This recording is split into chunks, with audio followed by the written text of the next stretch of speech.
All right, let's party. How's it going, everybody? Welcome, welcome, welcome. How you doing, Marfin? How you doing, 14? And then on the Twitch side, how you doing? Let's see, how you doing, Zetai? Congratulations on your first. How you doing, Horror Loving? Nice. How you doing, Chieftain? How you doing, Jay? How you doing? How you doing, Ray? How you doing? How you doing? Also from Matthew. One, two, three. Supremely Noise. How you doing, Steve? And let me see. Wait, what's going on? Also, how you doing, Shasra? And how you doing, Kobe? Welcome, welcome, welcome. Wait a minute. Wait, what do you mean I'm going outside? What do you mean I'm going outside? Hold on. We're going away, I mean. Wait, did I miss? Oh, wait, hold on. Did I miss a redeem? Uh-oh. Wait a minute. Is it time? Is the magical moment real? Let me double check. Let's go to mimic modo. Hold on. Oh yeah.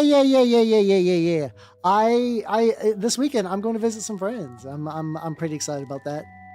Also, Abzan Taxi Man, thank you for the follow. Welcome to the workshop. Welcome. How you nerds doing? And also, how you doing, Taro? Welcome. So yes, I am going to be gone this Sunday, so it's going to be a slightly short week. Then we'll be back to like regular schedule. Abzan is a good color combo. I hate that I like Sultai as much as I do because it's like kind of like the unfair color combo, but like it's got a lot of stuff I like. Oh yeah, good old Siege Rhino. But yeah, so we're back in the rat painting mines. So here is Jay. You literally did that already. Though speaking of tits, oh god, we watched Rollerblade yesterday, and it is insane. But like, I'm realizing that like I'm curdling as a person because everyone else is like, "How? This is the worst fucking movie I've ever seen," and I'm like, "That is all right." I'm enjoying myself. So let me remove a couple things because I need to post this. I need to post this beautiful. A semi-anonymous Halbud drew me his mother Speed from the hit 1986 movie. Fucking Rollerblade. It's amazing because like it's also, how you doing, Sam? How you doing? Yeah, it was the it was the third movie that has entered what was effectively the pornography category, because that's the tricky thing for like a lot of cheesy fantasy movies. Like, so I need to get some brush on primer for reasons. Also, how you doing, Tag? How you doing? Welcome. So like a lot of cheesy fantasy movies are a lot of times they're very heavy on tit because, you know, you can make a bad movie in like the 70s or 80s, but like, you know, if you put bare breasts in there, some people will be like, yeah, this is worth it. And I run like a lot of movies I'm whatever, but like straight up, that's not, that's fine. Don't worry about it. A lot of people straight up like, what am I saying about that? I like Zardoz a lot unironically. The other ones are, you know, usually they're like goofy little things. They're very weird, incorrect movies, but I still enjoy them.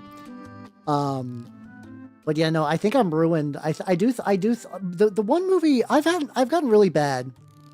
A Samhell discussion. You're getting into the fact that I'm just ruined as a person. Also, how you doing, Sam? How you doing? You did not miss anything. I just started. Oh, so what I did for this rat, before I go too deep, I cut off the top and replaced it with the extra bulb because I wanted to use the upper torso for this guy's base. I mentioned that I wanted to have this guy summon like an energy rat. And I was like, well, my 3D printer's not set up. And how you doing, Manita? How you doing? So I was like, that would be good. And like, you know, mine are already kind of lumpy weirdos anyway, so making one of the summonable rats a lumpy weirdo isn't like the craziest choice. I'm using some brush on airbrush. Technically, this is airbrush primer, but you can just brush it on. It's fine. Well, the thing is also too, Hell Comes to Frogtown 1 and 2 are not made by the same guy. 3 is. I mean, they're not made by the guy who did Rollerblade. I'm doing a really weird thing. I forget, Kobe. Have you seen my boss? You should watch Zardos. It's legitimately very, very good. I found some really cool STLs, and then like I've been heavily kit bashing them with these like lumps. I'm doing Eshin. Not Eshin. I'm doing Pestilence. Also, that's got like a bit of a bend, but that's fine. I'm doing Pestilence rats. Yeah, the glorious, beautiful Sean Connery Mankini. It is one of the most outfits of all time.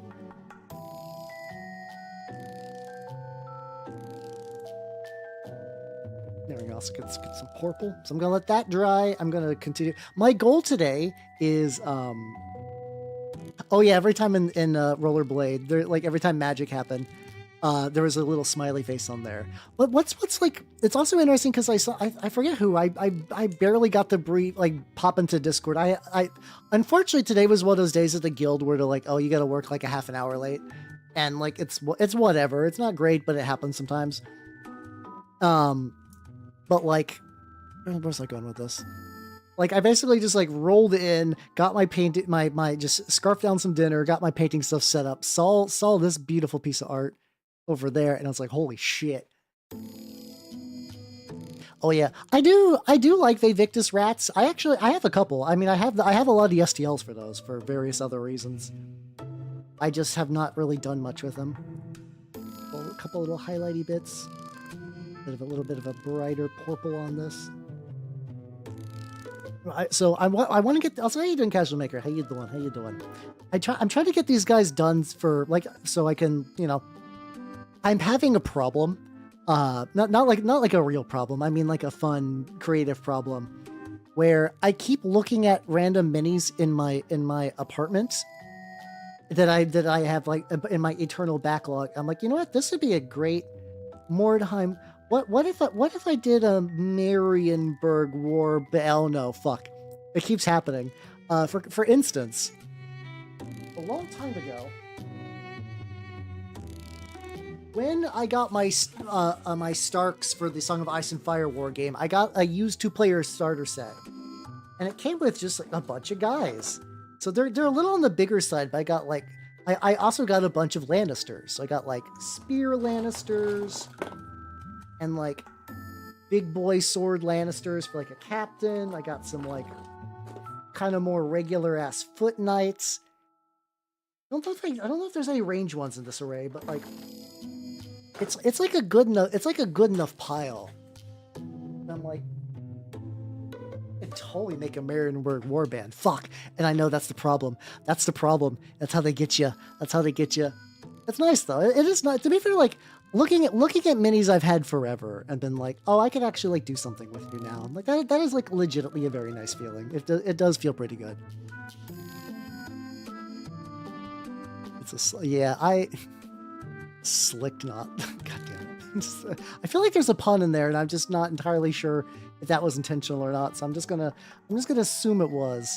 I'm just gonna assume a pun was coming my way. There we go. How you doing, Pilgrim? How you doing? How you doing? Welcome, welcome, welcome. I mean, Mordheim is fun. It's weird. I do think to a certain degree there is like the oeuvre of Mordheim is better than Mordheim the game itself. Oh, it's Nightmare. Okay. I saw Schlicknocht and I thought you were that's the tricky thing with my Elven name also being like words in German is that I'm like, oh, is this like a me pun? And I guess so, maybe. As opposed to the half night, it's bad night. But like Mordheim's neat, but like a lot of times playing Mordheim, I'm like, this is a very like, you know, and Mordheim is a very early 2000s game for all that goes with it. Like I like early 2000s games a lot of stuff. Like I do like 3rd edition. Not French, no. As much as Grimmy thinks I'm French, alas. Alas. I don't want to correct her though. She's got enough shit going on in her life with like raising like a million billion cats. Apparently just like some cats at like her grandma's house just kept having cats and it was just like cats all the way down. Like a ludicrous amount of cats. Yeah. I think I I don't really like advertise as like a femboy thing. I think a lot of times too, people want femboy stuff. They want something like very specific, and I don't think I'm given that. I just think I just happen to be just kind of a pretty dude. That's really about it. She did. She described the mold. I believe she also had like a really bad like brain tumor that got removed, so she's got like a divot in her brain.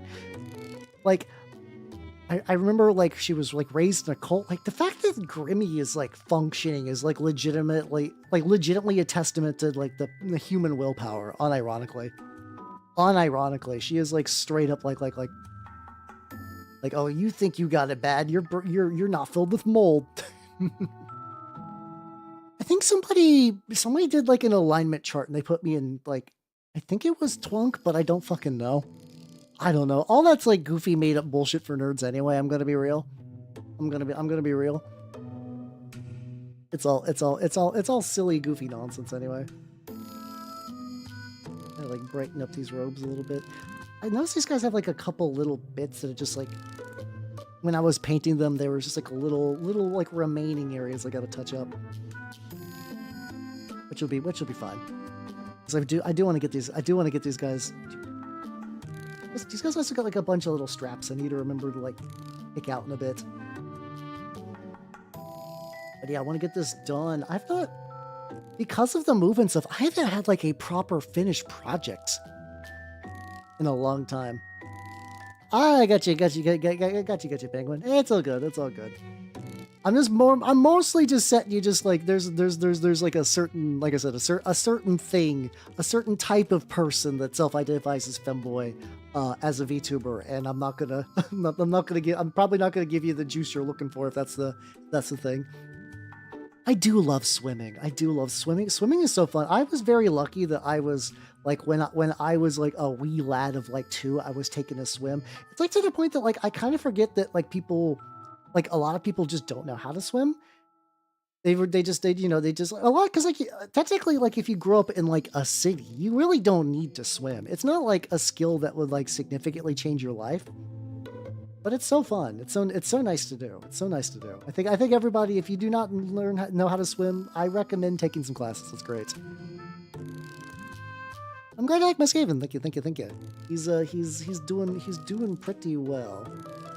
I kind of put together like the idea that like a little backstory for my guys. I don't have anything like real, like this guy doesn't have a name yet, but I'm thinking like the general idea is that these guys got this like really horrific kind of like magical disease that they wanted to have, and the idea is that the warband is currently trying to cultivate it by shoving like warp stones into it. They're just trying to shove warp stones into it in order to like try to like really make it mature and just fuck up everything for everyone. Yeah. But what's it called? But yeah. I also want to make some like terrain like this too. I think this would be neat to have like a big kind of like bulbous tree thing that I could also use for like Nurgle terrain and stuff. Why the globules? Oh, so initially it was because they look cool. It's because they look cool. I'm gonna be honest. I wanted them to look very Clan Pestilence, but I just kind of wanted them to. I've already done a bunch of the Acrid stuff. Honestly, that's what a lot of my Black Grail for Trench Crusade is based off of the Acrid. I was using Acrid stuff for Trench Crusade before they started actively releasing like here's a knight infested with the little bugs. That, like I really liked the kit bash set from Wave 1, and then they decided to make a Wave 2 and 3, and I was like, yippee! It's Elf Christmas. So the reason I did it this way is because initially I had my guys equipped with shields. And then I found out that I just missed a rule in the Mordheim core book where it was like, oh yeah, casters can't use shields. This guy's technically a plague priest, so he doesn't need to cast. But the sorcerer who has like that in like a lesser degree. So I was like, oh, this would be like, I have these guys kicking around. These would be like really cool growths. Just to kind of make them look extra like Clan Pestilence. Yeah. I mean, I don't think you gotta do trickery. The thing is, like, Skaven already have like they do like disease. Also, how you doing, Total? How you doing? The idea that these guys want to nurture a horrific flesh disease that causes you to grow gigantic like pustules out of your back and then you die. Like that's a very Skaven thing to do. There is like an overriding urge just to ruin all of creation baked into every Skaven, which is why they're really fun. In tabletop terms, I wouldn't want. I love every one of my armies because I never would want to interact with any of them. They're all so bad. How's it going, D? Welcome. Fuck, I just knocked over some shit instead of actually cleaning out my thing. How you doing, D? Welcome. If you do not know me, I'm Howernot, the Mimic Elf, miniature painting VTuber of the Nurgle and Skaven variety. Oh shit, isn't Dead as Disco that one game where it's like you, it's like a beat 'em up, but you can put in your own music? Also, how you doing, Nom de Plume? How you doing, D? How you doing, a sentient satchel? And, yeah, I've not played that, but I remember, oh shit, apron off. But, I also need to like adjust myself. My horns are getting cut off. I was watching REP play that like back when that was like way back in the demo time. It did seem neat. I still have a bunch of other games I need to get around to playing though. I also got recommended this little itch game called Skate Doka, which is like magical girl skateboarding, and I do want to give that a go. But yeah, how's it going, everybody? If you do not know me, I'm Halbernot the Mimic Elf, miniature painting VTuber of the Nurgle and Skaven variety, and it's real. I'm painting rats. This is not artifice or trickery. I'm actually painting rats. So these are going to be for my Mordheim warband. My local scene has just started getting the Mordheim, which if you're not aware, it's basically like Games Workshop made a skirmish war game of people like beating each other with clubs in a ruined city for magical meteor crack. It's a very neat game. It's awesome. It's like probably one of their most just like aesthetically pleasing. It's like there was really, it's like, I remember because like I was growing up and I was sapient enough to kind of like be aware of Y2K. Like, there was, like, genuinely when I was younger, I'm like, I guess the world might end, huh? Like, it was weird because I wasn't, like, scared of it. I was just kind of like, oh, I guess that's a thing that could happen. Okay. That's just how it was going to go. But you would get a lot of that kind of, like, Y2K anxiety that just kind of manifested its way in a lot of, like, art, which is kind of cool. So like Mordheim, because you know Mordheim is very much about like it's pretty much like in Warhammer Fantasy. Imagine like a localized apocalypse that you play around in, and it's really neat. So yeah, also the game is dead. As in Games Workshop basically abandoned it years ago. So all the fans make the rules now and have all the rules for free and stuff. It's really nice. That was legitimately I believe that was my first April Fool's bit. I think my first dedicated April Fool's bit was I paint cats. I was painting that like the Shrinax, that one cat demon thing that was in from Warcry like a million years ago. I'm checking dates for it. So like I'm trying to make good on a thing I said I would do, and I have written about 6 paragraphs for my blog. None of them are published yet. I still got more. I'm trying to do like a little intro opening post because I have a problem where like I have a really bad like imagination thing where it's like, not that I have a hard time imagining things. The problem is like if I'm working on a project, sometimes like my brain will automatically imagine it being done and being like in a perfect thing in my head and just like people reacting to it, which sounds very stupid. Don't get me, it is a very stupid thing, but sometimes that just kind of means it's like I either never match that like golden heights in my own brain, or it just activates like the good brain chemicals and I'm like, oh, I feel less desire to do this now. But I'm working through it. I'm working through it on this one, and it's going pretty good. The ruins of old. There we go. Well, that's what we need. We need a what's it called? We need a post-apocalyptic game where New York becomes Neo New Amsterdam. Not just New York shit. We're doing Neo New Amsterdam, baby. Let's go. We're going all the way back.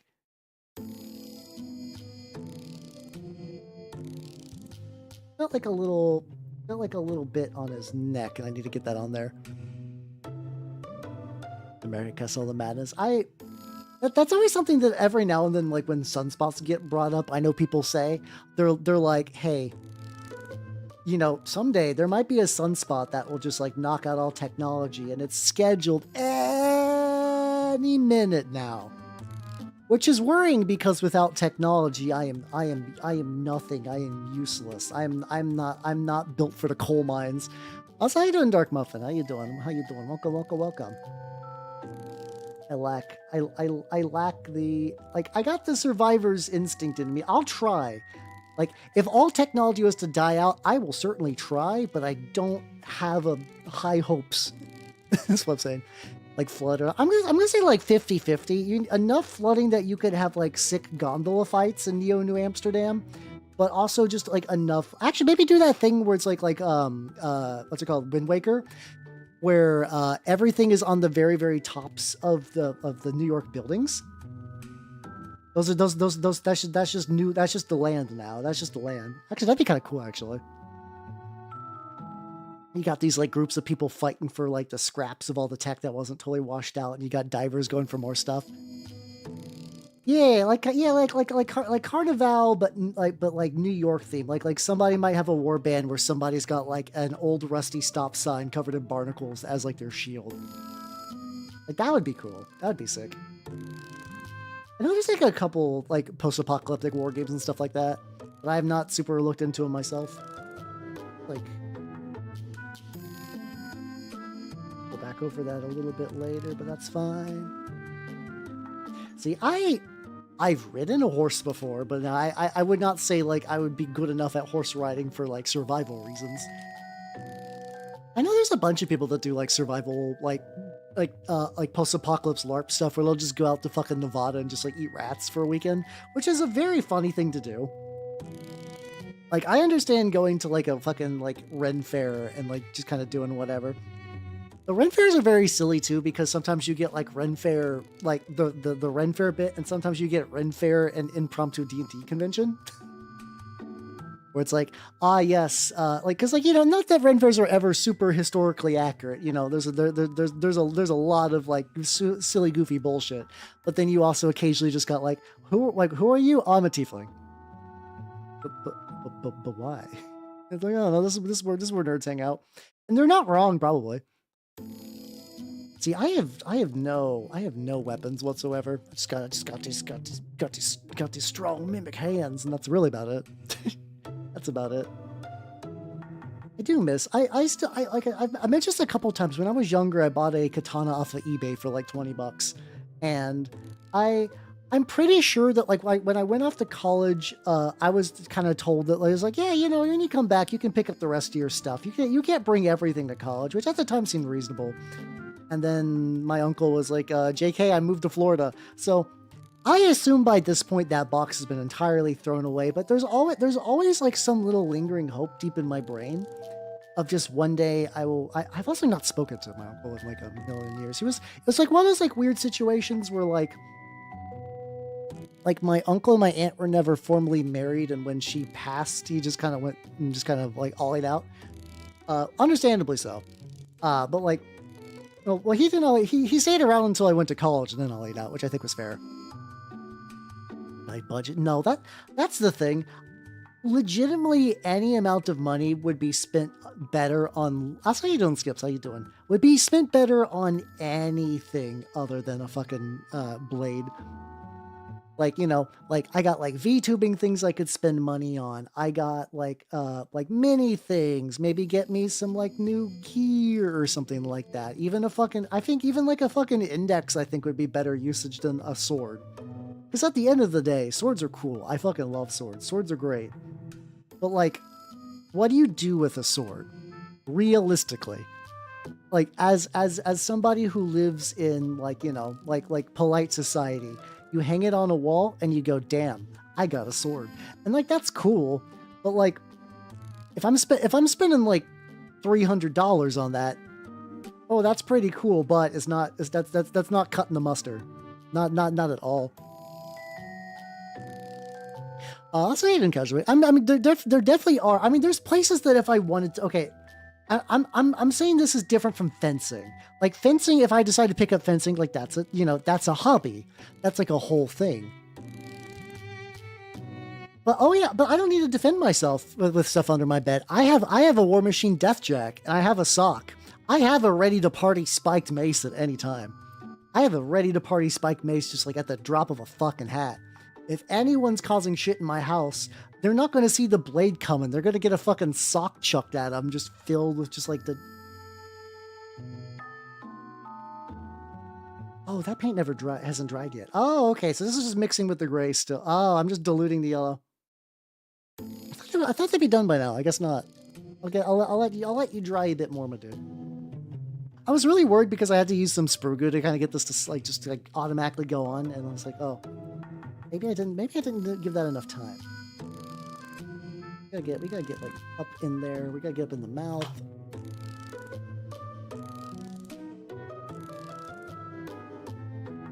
From the finest gas station, hell yeah. I tri-wield all weapons and then just get hopped up on gas station boner pills so I become literally invincible. Then you take one of those gas station boner pills and like you can fuck a hole to the center of the earth to battle Satan with your 3 katanas. I had a friend that tried one of those once and he's like, I don't feel good. Like, you know those like old commercials that are like, if you have an erection that lasts for more than 3 hours, you should call a doctor. And you're like, haha, that's a funny bit. He lived it. He did indeed need to call a doctor. Luckily the doctor was like, wait it out. Just wait it, just wait it out. Wait it out a bit. We'll measure your options. Yeah, exactly. Living that like New Vegas life.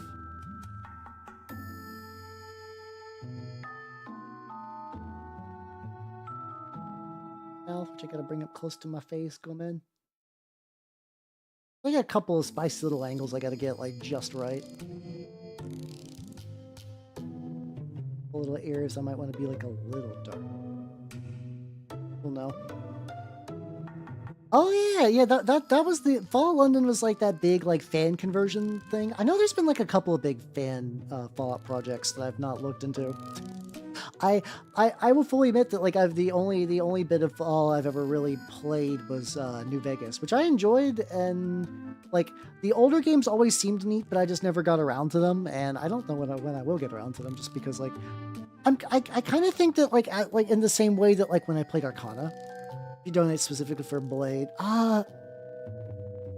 I'm torn because like if somebody goes through the effort to give me a nice gift, I'm not gonna say no.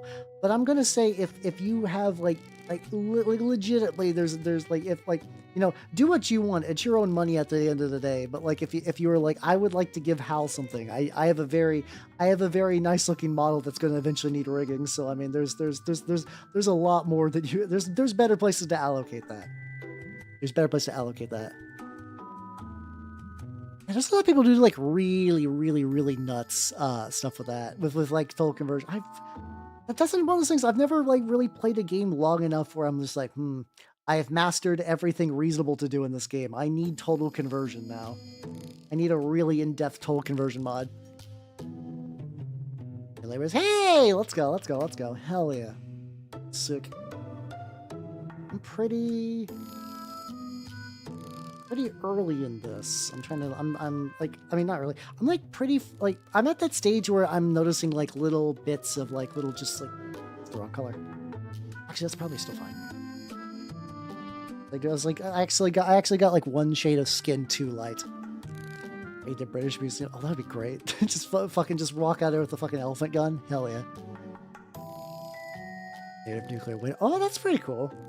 Yeah, because like normally it's that kind of like, oh, everything was normal and then the zombies came, what do? Which, to be fair, that is kind of like the fantasy. Like I occasionally will have those like because I think everybody does that kind of like what like if things really went down with like a zombie bullshit, what do? And like I even find myself occasionally drifting into that mindset. Usually the idea is just try to get as many dogs as I can. And just become the Beastmaster and hope for the best. Try to shore up my weakness with a fucking dog. Oh, thank you. Yeah. Yeah. How you doing, Dashard? Yeah. I love it when people are like, that's fucking gross. Good job, buddy. Like, yippee. Let's go. Get like a little bits. Brightness stuff. I also actually got a little bit of dirt on the bottom, which is still fine. Oh yeah, I know. I think if there's anything's very like serious going now, Like the most I could realistically hope for is like if somebody in the post-apocalypse is like, hey, do you want somebody to run a tabletop RPG for you? I think that'd be like the few instances I would deign to do D&D 5. Fucking D. Assuming you're still here, if you've fucked off the rest, totally okay. Apparently D&D's trying to do, like 5e's trying to do fucking live service content again, where they're doing like monthly feats and stuff, which is just like, oh my god. Oh boy. Hasbro so badly wants D&D to be a live service viable game, and like it's buck wild. It's buck wild. I know why they're trying, because if they succeed, they get infinite money. And they already effectively have a captive audience. Like, why not? You know. Well, that's the problem, is that, like, once again, Wizards of the Coast is basically like shouldering D&D, is shouldering the entire company by itself, and D&D does, they want D&D to make money, and that's the thing. Like, tabletop RPGs really don't. Rebels again, will they though? Like, you gotta understand that this is also the audience that will like typically buy like one adventure a year, and the idea that like if for like $10 a month you can get some new feats and stuff, they might very well be on board. Like I like that might not even be the wrong financial choice, if that makes any sense. Like, it's like I don't agree with it, but they could be very well in the right.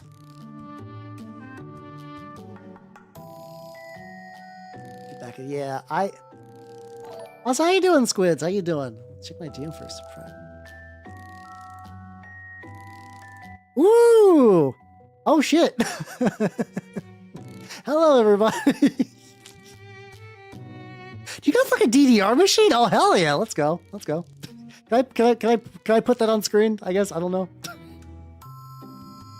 But yeah, how you doing, Squids? How you doing? Welcome. My wonderful sponsor, Collectible Squids, and then also my wonderful sponsor, Gamer Sups, and they have no relation with each other, but both are very, very cool. Hello. How is the... Okay, there we go. How is the Squid Store treating you? Yeah, we both had big moves, but yours is way more fun than mine. Look, it's me. Oh yeah, check out. We got some very nice people. They got the Dark Souls board game. We got a fucking DDR machine in the back. Excellent. Here's what we really got to do. Let's get these nerds out of screen. Whatever. You know, they're cool, but I'm curious. What's in the shelf? Let's find out what's in the shelf. We got to investigate. We got to see what's going on there. Take a look. Let's peek. There's definitely... I think are those Star Wars guys up top? Star Wars or maybe. Oh no! Oh yeah, these are. Oh, I'm seeing some Marvel Crisis Protocol. There we go. Excellent. But yeah, fuck yeah, let's go. Get W. Hey! Oh, that's a good get. We were just shitting on Hasbro, but honestly, get that fucking Wizards money. Hell yeah. Let's go. Yeah. To be fair, I mean, I'm not surprised by that. I do think that there is a certain degree that, like, if you are like a gigantic successful indie VTuber, you know, it's like that kind of, it's like a diversifying kind of thing. You're like, well, I'm not gonna be able to be Kawaii Ugyu forever, even though like with the power of VTubing you can, but like, you know, that shit be tiring, yo. So yeah, going into the drinks is not a bad idea. It's a pretty solid approach. This guy had fully painted feet, and then I buried them. Like a little bit in there. That dry. Hey, no, totally understand. You got like a whole ass business to run, but yeah, thanks for popping in, and also once again, everybody at the shop, hi. Speaking about General Kenobi stuff, I am waiting on those Mandos to come out. I'm eyeing them. I've been looking through my Legion stuff to see what I got. It's once again, it's still frustrating because I want to prepare I want to prepare so bad for the stuff, and it's just not. They're you know, they're just not there. It's just not ready yet. Like they're just not told us anything about fucking list building. Like I know people have the minis out there, which makes sense. Like, you know, every mini company will like send minis out to people. Like it's not even just like a G-Dubs thing. I give G-Dub shit for that. But that is like a pretty common practice. I've been seeing there's like a Gray Squadron War Game and stuff, something like that. Something like that. Yeah, fucking and Squids has been like I've been VTubing for 6 years, and like Squids was there like very early on in the grand scheme of things. I need to find out where I mentioned before. So like the very first thing I got from Squids was a Mortarion, and I framed the instructions from that bad boy, and I have that somewhere kicking around my house. I need to like refine that. I need to find that again. From what I understand, the carcass front box I think comes with a couple little terrain bits. Like there's like a little kind of like it's not going to be a lot. It's not going to be a lot. It's mostly it's kind of like Spearhead sort of style, where it's like mostly just like a little table decoration sort of dealio. Oh, full set card. Hey, let's go. Yeah, just a couple little bits of scatter.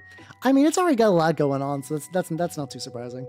But I've been curious where it's like, it's really tricky because a lot of people are like, you should just buy a whole ass regular faction. And I'm not gonna lie, like I do have the original Rebel starter. I like the Rebel Empire starter from way back in the day, and then I got what's his name, like Jin Urso and K9, basically the Andor guy and the robot dude. So that like technically, if I'm like, it's like, well, if like Mandos would be cool. I think that's the thing, is at the end of the day is like the Mandos excite me because that's the first army for Legion where it's like, oh yeah, you can make your own clan. You can make your own dudes instead of playing Luke Skywalker. And I'm like, ooh, yippee. I like making my own dudes. That's one of my favorite things of wargaming. I mean, you could turn a box into so currently I have so many fucking cardboard boxes. It was interesting. At first I wanted to like I thought I bought too many boxes, and then during the course of the move I need to like reuse half my boxes, so that was fine. But I still got like a bunch of boxes just kicking around, and I know that cardboard box terrain has fallen out of favor, but I'm like, the alternative is I just throw these away, or maybe like find someone on Facebook to take them. Yeah, I have to imagine that if I decide to just say fuck it and get the Rebel box, and if I said fuck it and got the Rebel box, and then just kind of like maybe just like piece together what I have, I don't think it would be a great list, but it would certainly be a list. But I think I'm just gonna hold out for I think I'm just gonna hold out for the Mandos, because I already got a unit of Super Commandos, and then maybe we'll find out what else they need. So yeah. I also need to get me. I wish you could buy a Gar Saxon solo. The fact that they're like, I mean, they're you could, but like they're always like hella out of stock. And then now it's like, oh yeah, if you can buy Gar Saxon, you could also buy him with Darth Maul and Rook Cast. It's like I already have both of those in the Shadow Collective box. I don't want to spend $50 for one model and new cards, I guess. Yeah. Okay, the little bubbles. Oh yeah, I was apparently Infinity got a new box again, and I was also looking at that. Not that I was like, you know, I still don't think I'm ever really going to get into Infinity, and like I do already have Infinity models if I was ever to do so. But I am curious every time they release like a new starter box what they got going on. It's like business Aleph versus the more like heavy duty criminal minor nomads, as opposed to like the furries Alhakia nomads. There we go.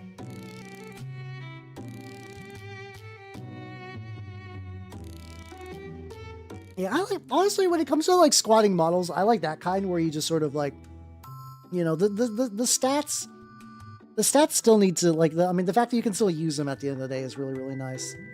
I need to get like a leathery color. Hold on. Because I have like this guy's arm, this guy's tail. Wish I also could get this like little back bit too. The little bit I remember working with Infinity models, they're not too bad. And like, you know, this is the usual thing. Just make sure to like properly varnish and everything at the end of the day, and you'll be fine. I don't think they'll be too bad. And if you want to pick up some Infinity, I actually don't know. I don't know if Squid says Infinity. He's got a lot of stuff though. He's got a lot of stuff. He does got Star Wars Legion. He do got that Legion. Gotta hit that. Kill. Yeah, if I was to like seriously try to get back into fucking Infinity, like I said, I already have Toha. I already have a Toha, like the original Sectorial, the 300.1. I don't know how much it's worth these days, like in terms of like points, because I know that was back in like in 2, whereas I just found it on eBay for like $60. Might have been more or less than that. It wasn't. It was definitely significantly below retail, else I wouldn't have picked it up. Well, like I know what's it called. I have that. I also have like a couple of just like miscellaneous Moriats, like back before they got like a full, like you could buy this box and it'll have all the Moriats. I got like the saucy hacker lady, and then also just like I think back when the Moriat aggression force you could buy was just like a couple of the dudes. Oh, they seem to, I probably still have those in my closet somewhere. Yeah, I'm trying to identify like where the belt is. Yeah, a little bit on there, and then a little bit on the go. I also need to go back and like crust this up too. Yeah, I do. It's kind of weird because I'm also like I do think that kind of like cyberpunk business person is kind of a neat look, where somebody's got like a suit and like a really big sci-fi gun and then like a robot head. Like that new Aleph box has that in like fucking spades. I do like that aesthetic. But I know I'm so used to painting things that are crusty and grimy and dirty that like needing to do something that's like real pristine would fuck my shit up. Yeah, I think it's because like, yeah, like if you do want like a serious competitive game, I do think I guess you just go for Infinity. So I have to imagine that like the people who do like a whole ass tournament with that, they really just want that experience. Like that's like other war games are not giving them that juice. It's saying juice a lot, and I don't know why. It's fine.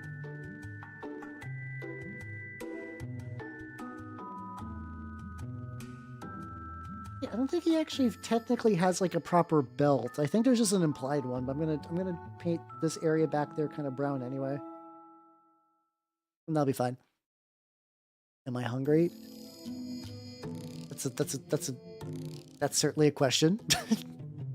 I ate dinner recently, so not super hungry. What? Huh? I mean, am I hungry? Oh, for saying Jews, I don't know. I think I just sometimes like lock into words. I think I just lock into words sometimes. Victrix minis on eBay. Oh yeah, they got some good shit. They do got some good shit. Oh yeah, I need to get your. Oh yeah, the interior of his arm needs to be. That work. This is the problem where like I paint like roughly like a foot away from all my minis for like, you know, don't want to show stuff reasons, and this is where I'm like, ugh. Can't see shit, my dude. Yeah, it's because so the thing is like I think normally wargaming terrain that's not 3D printed is just not super good to be shipped. Because a lot of that stuff is really fragile. I know sometimes you can go to like commission people locally, but I don't know what that scene's like in New York. Like if there might be just like somebody you could be like, hey, my local club needs like, you know, X pieces of terrain. How much would that cost to make? That would probably be the best way to do that, other than like, you know, buying 3D printed stuff. Going off on a TO. Oh yeah, I mean you can't do that. You can't go off on the TOs. Like I don't even play war games competitively, and that just seems like very fucking obvious.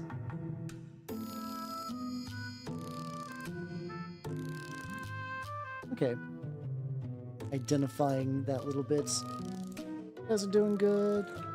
I think these guys, like, these guys are in that spot where, like, I think I just need to go back and, like, need to paint the little, I keep painting these again, but I think what's happening is I need to paint them white and use, like, a really diluted version of that, or else it turns out too orange. I need to avoid the orange just ever so slightly.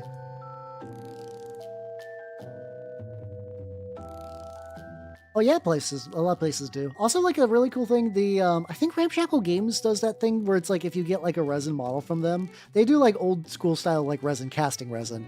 Like it comes with like a big lump that hangs on the bottom that like you just break the model off of the lump instead of just having like loose sprues and it just turns into a terrain piece.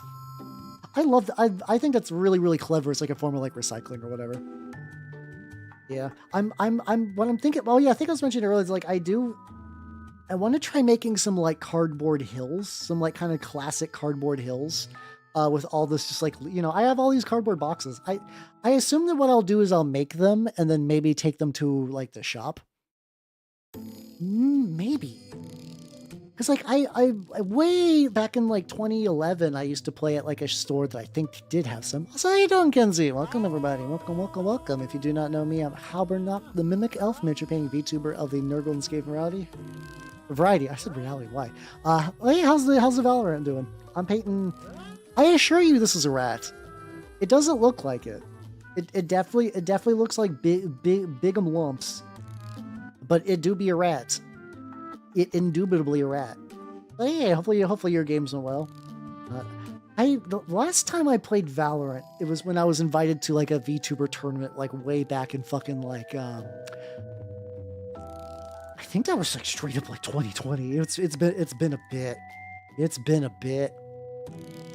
Ooh, fuck yeah! Oh, that's a good get. Oh, those old Cities of Death terrains kits are like really, really fucking legit.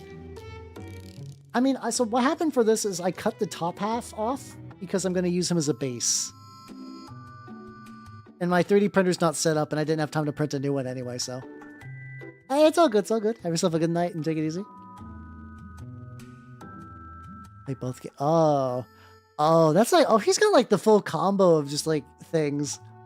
Like slow play, like weird, like it's fine if you're going as a couple, but if you're like playing for them, that's like a really weird form of like tournament manipulation and yelling at a TO. Yeah, no, it's probably for the best that guy got axed. That sounds aggravating as shit. The TOs are probably just like, oh, okay, thank God you yelled at me. Now we can actually kick you. We can kick you out.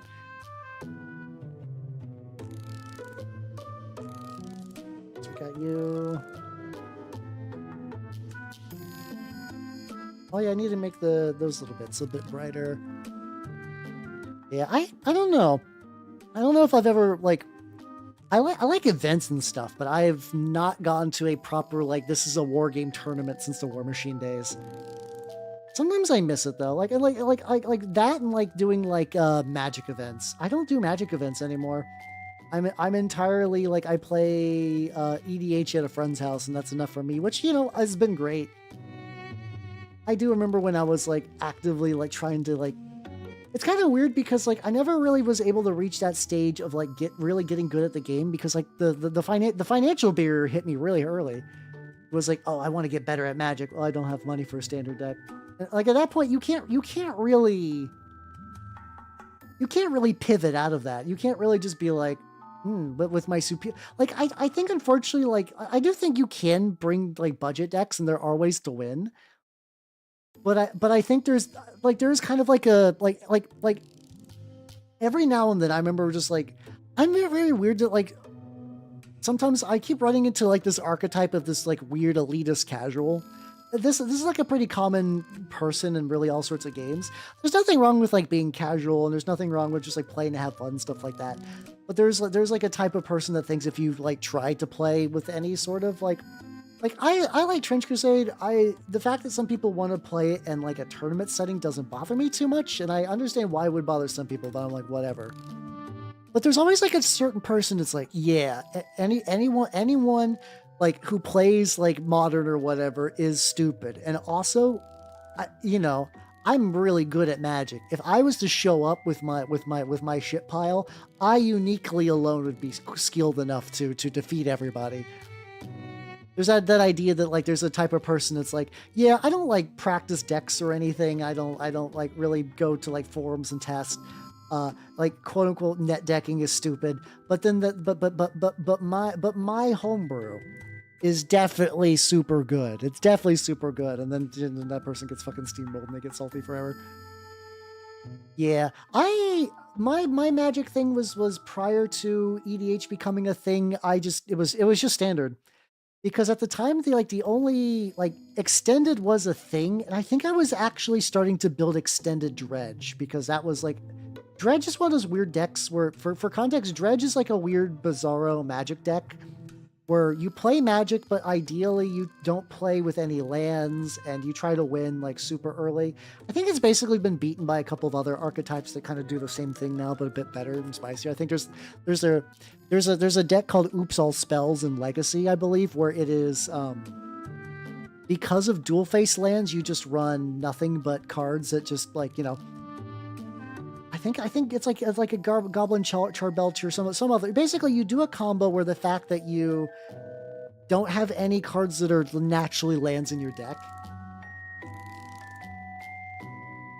Oh god, yeah. It's actually kind of funny because I do think Eldrazi players have taken that spot.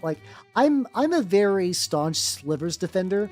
I think for the most part, Slivers decks are just janky, expensive 5-color aggro beatdown decks that people get really upset about, even though they're drawing a million cards and gaining a million life and putting a million tokens onto the battlefield.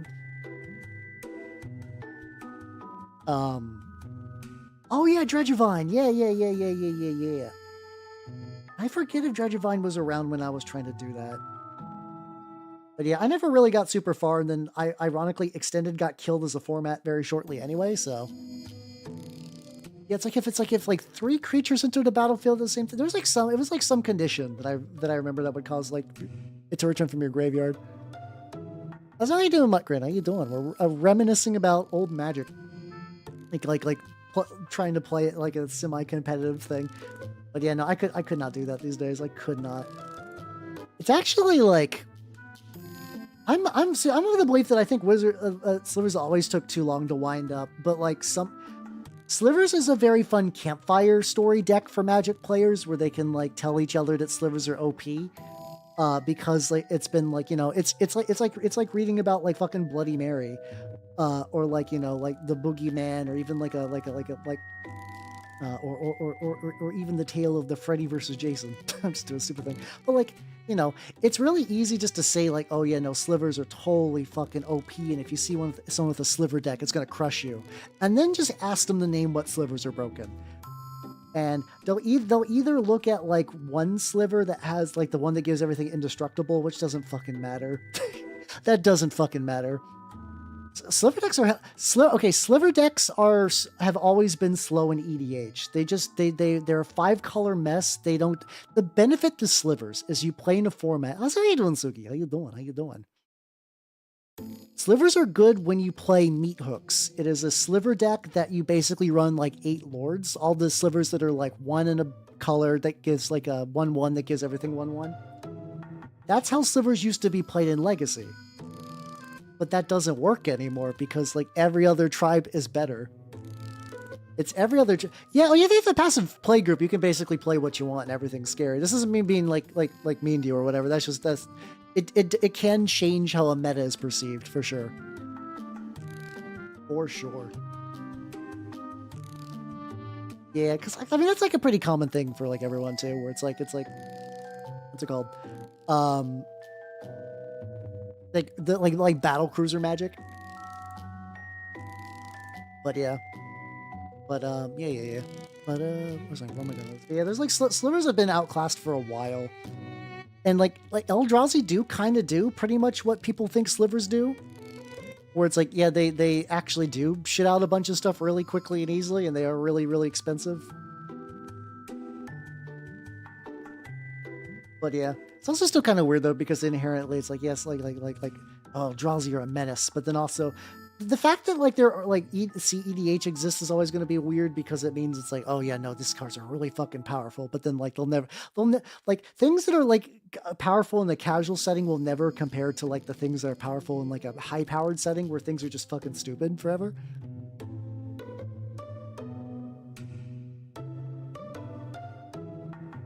I mean, true, but that is a I see. I would argue that is a 3-card combo.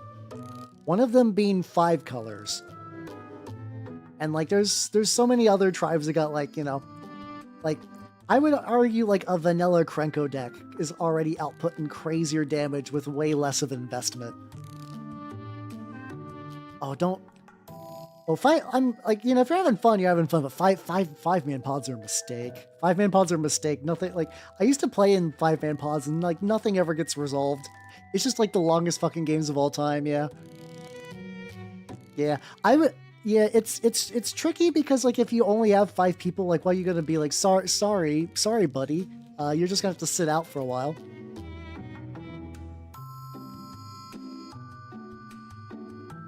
Hmm. Let's see. Oh yeah, I can start dry brushing on this guy too. Oh yeah, let's go. Basically trying to dry brush the white back on there, and then once again use that what's it called, the emerald shamrock ring. When I say emerald ring, oh, I think it's just because I was thinking like vaguely Irish stuff. There we go. Looking for the white. But yeah, it was good. But oh yeah, I was about to say there's like it was really weird. So like a bunch of my friends went to when I like, you know, I've basically not going to hang out with my magic group. Oh, you're just saying that. Okay, gotcha. Oh, so how you doing, Arabella? How you doing? Hey, let's go. What do you mind saying what you're drawing before you before you go in lurk mode? If not, it's all good. But yeah, if you do not know me already, I'm Halbernuth, the Mimica from Entropani VTuber of the Nurgle's game variety. But they were talking about Magic Con, like the Magic Con, and it's like the gambling brain rot is just real sad. Like it's not their fault, but like half the things are about people like doing like pack giveaways and like big pack opening reveals and stuff like that, and like and it's just like, oh god, yeah, like I I don't know if I would say like hustle culture, because like Magic has always kind of had a bit of like, you know, like you like getting a big pull because you get a big cool card, and the big cool card is probably worth a lot because it's a big cool card. I think it's just the inherent kind of like gambling pandemic just kind of sneaking its way into society. Is just kind of manifesting into like what's it called, like card stuff. And I was like, it's like, I mean, like, it's not like that was the only thing they did there, and like they weren't even necessarily actively participating in a lot of this. But it's just like, it's like, oh man, this is the little hobby that I've enjoyed for years, where I thought it was cool to play like cool, powerful cards, and now people are like estimating fucking like, oh yeah, this big thing, they did like a big stream where they open up like an alpha pack, and I'm just like, oh man.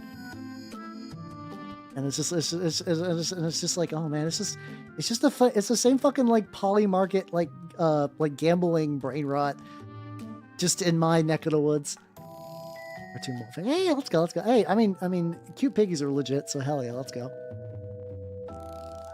So like it's I don't need gambling creeping into my shit. So it looks like there's an ad break, so let's go ahead and go do that. We will be back in 3 minutes. Also, sorry, YouTube people, this is just how you gotta do it, bro. It's Twitch gets mean at you. BRB!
right, I'm back. Let's go.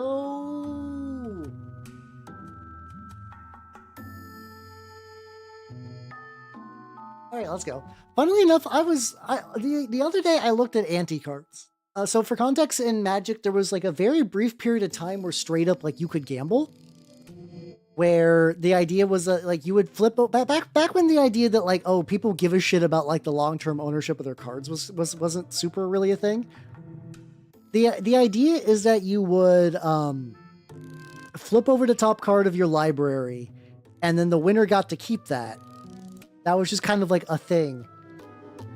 Which is also the funny thing. I was like, you know what? There's the idea in Magic of today's like very Magic based, and I don't know why, but I'm okay with it. It's just not good enough for that. Called Cube, where basically you kind of like build your own draftable set. And I was like, oh, you know what? If I did like a cube with Anti in it, like that could be kind of fun. And then it turns out that I looked online to see if anyone else had the idea. So like, well, we thought about doing that, but the problem is that like a lot of the Anti cards absolutely suck balls, and the one that doesn't suck balls is stronger than the entire Power 9. Because a lot of them are like, it's like a 4-cost like 0/1 that you and your opponent each switch cards from the top of your antes. And you're like, wow, isn't that spooky? Isn't that scary? But it's like you're basically just setting yourself up to lose. Unless you have like a really crazy miracle draw, like unless you're like actively like power winning, engaging in the ante like that just makes you lose hard. Except there was a card that's like, basically it was like 1 black mana, ante another card, and then like draw 7 cards. It is the legitimately like, if that was legal, it beats so many other cards. It's just objectively one of the craziest fucking cards of all time.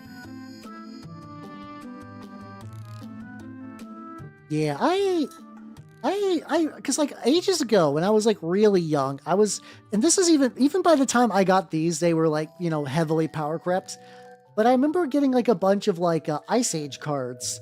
That was somebody just gave them, like, it's like one of those things that like sometimes your family will just get shit and you're like, oh yeah, you got like a nerd son. I bet your nerd son likes this. And they were right. Sure. Not wrong there. I was a very easy to please nerd son. So if you show up with free cards, even if they were like all shit commons from like fucking Ice Age or whatever, I was going to be down. I don't think there was any one of those cards where it's like, if I would have like, you know, like regret, like I don't know what happened to that collection. I don't think there's any like regrets for like losing that over the years. But yeah, I think I might have like seen a couple of them in person. But yeah, because they're basically only from like one, I think they're from like the original Alpha Beta Revised Unlimited. I think that was it. I thought it'd be good to take like a little bit of like the white that I already had, mix it with the buff, and just kind of put it on the very, very, very tips of these. Just to see how that would look.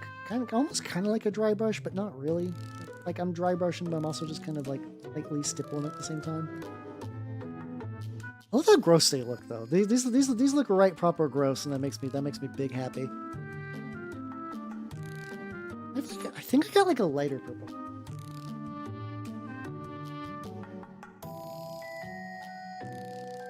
I do. Okay, so like I used royal purple, and the royal purple wasn't significantly was not nearly as bright as I was hoping for. So I think I'm gonna mix like half regular purple and half royal purple. It's actually kind of neat. It's like the Pro Acro line doesn't have nearly as many. Oh gosh, it's like super clogged. The Pro Acro line doesn't have as many like direct like paint triads and whatever. So you do gotta mix a little bit more with it. But I think that's neat. There we go. Oh god, way too much fucking color. Let's go halvesies on that, see how that looks. Royal purple buggy bumpers, exactly.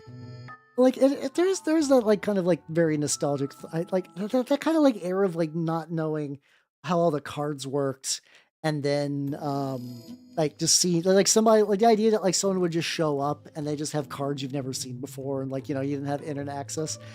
That's one of those things that like as much as every like there's so many video games that want to be card games, I think that was like it would really shine to do like a video game to sort of mimic that feeling to it, I guess.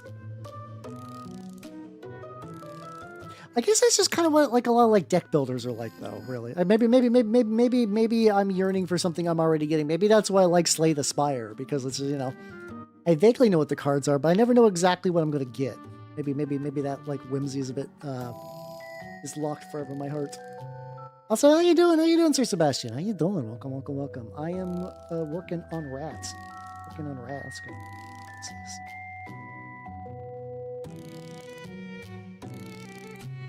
Need a little bit of lit there. It really is, yeah. I mean, yeah, that is just kind of a universal thing with new card games. I think it's tricky though, because we like now, like I what's it called?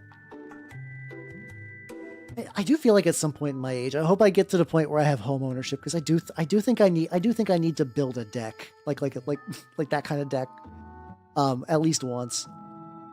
I think it's just tricky because like the internet kind of ruins that. I mean, technically, if you're like, you know, if you put like a lot of limiters on yourself, you can sort of get that experience with like every card game. But I think overall, realistically, like the fact that like the fact that internet, and also like now, like, you know, a new set's being released. What can you do? You go to the place that tells you about the new set being released, and you look at every card, and you know what every card is. Well, the funny thing, oh god, you just remind me of it. There was a game kind of like that. I actually don't know if I've ever seen So there's a card game called 1,000 Blank White Cards. Calling it a card game is a bit much. It's more of like a weird party game sort of setup. But the idea is you get a bunch of index cards, and you divvy out like maybe like 3 or 4 per person, and everybody writes the rules on the cards. The idea is that the base rules of the game is that there is like, you know, a point system, but whatever rules are on the cards goes. So like somebody could be like, you could be like, oh, this card gives you 10 points, but then you could also be like, this card steals points. So like this card makes you play like, you know, like do a little dance before you do something. And like, I used to play that in like when I was like hanging out with like the theater and speech kids before like our big speech meets, because you could do like, it was basically sort of like the real creative nerds around there. And like we could do stuff. Yeah, I think Flux probably has the very same energy, but more codified. I'm sad because I don't think I ever kept any of the decks. Oh no, I know what I did. Oh, I'm a fool. I remember now. I was like, why don't I have any of these decks? And the answer is, I'm pretty sure that when I graduated, I was like, here's all the decks, teachers. For the next group of students, we're passing our legacy on to you. Oh, I was a fucker. Why did I pass on my learnings to the youth? I should have just hoarded that shit for myself to feel nostalgic about. Oh, I'm a fool. I'm okay with that, actually. It does feel good to like, yeah, just like see, put the pile of cards together and just see how the magic works. But yeah, okay, so that's why I don't have any of those to share. There we go. Like thinking about it now, I don't regret my choice to do that. But it's I think I was about to say, like, I should have taken a picture beforehand, but I'm also remembering that the only digital camera I owned growing up was the Sony one that took, what's it called? We had the Sony digital camera that used floppy disks. So technically I could have taken pictures of them. It would have taken me like 50 goddamn years to do so, but I could have. Yeah, I know, right? I clearly should have just said fuck the next generation, just hoarded all my stuff for myself, man. Oh, it's a floppy disk. Oh, you see, back in my day, do you remember this? Do you know the save icon? You used to be able to hold the save icon in your hands. You would take the save icon and you would put it in your personal computer. Probably an e-machine, but maybe it was maybe it was a Dell if it was lucky, or if your family was really rich, you'd be an Alienware. And then you put that in the slot, because they had slots back then instead of none of this having a disk bullshit. And then you can put 1.44 megabytes onto it. I forget exactly, but it was basically nothing. I remember I used to save interesting anime images, cough cough, on mine, and I could get like 6 images on like one floppy disk. It was fucking nothing. How you doing, son? How you doing? Oh my god! Oh my family's email. I remember my family computers were so shit that like whenever the whenever the OS like when I discovered the OS tons and there were like Windows Vista, she's just like a goofy girl, and I was like, oh thank God, the cope. I can cope through anime. It's great. Yeah, I remember the funniest thing I ever did with a floppy though is I remember I saved like my computer got a virus because my sister would just download MySpace toolbars. I downloaded the virus to a floppy disk and I was like, someday I might need to go all out just this once, and I need this in my back pocket. Honest to God, that was my thought. That was my thought that like one day I would need to unzip my floppy and unleash the shittiest virus known to man. Oh yeah. I actually don't think I have any floppies these days anymore. I think I left them all, like I said, when I moved to college, I left a bunch of stuff behind and I think they just got left. I have like a couple, I got like VHS tapes and stuff like that, but like floppies or something I just happen to be lacking.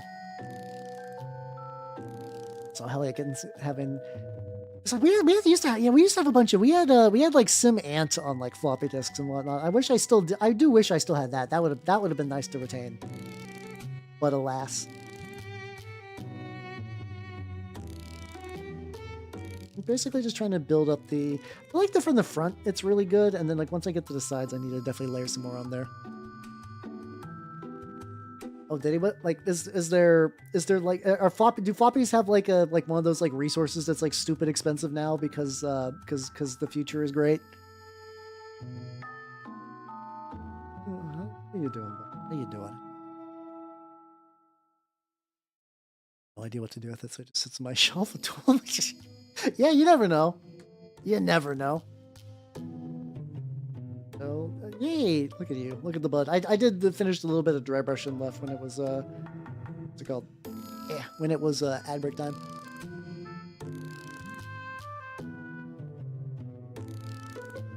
I'm actually curious if you were to like try to put like an old virus on like a modern system, like I can't imagine it would have the ability to do anything, but it would be funny. I guess you could just spool up like a virtual. You could just spool up. Oh yeah. Oh god. Yeah. Legacy software. Legacy software is so fucking weird.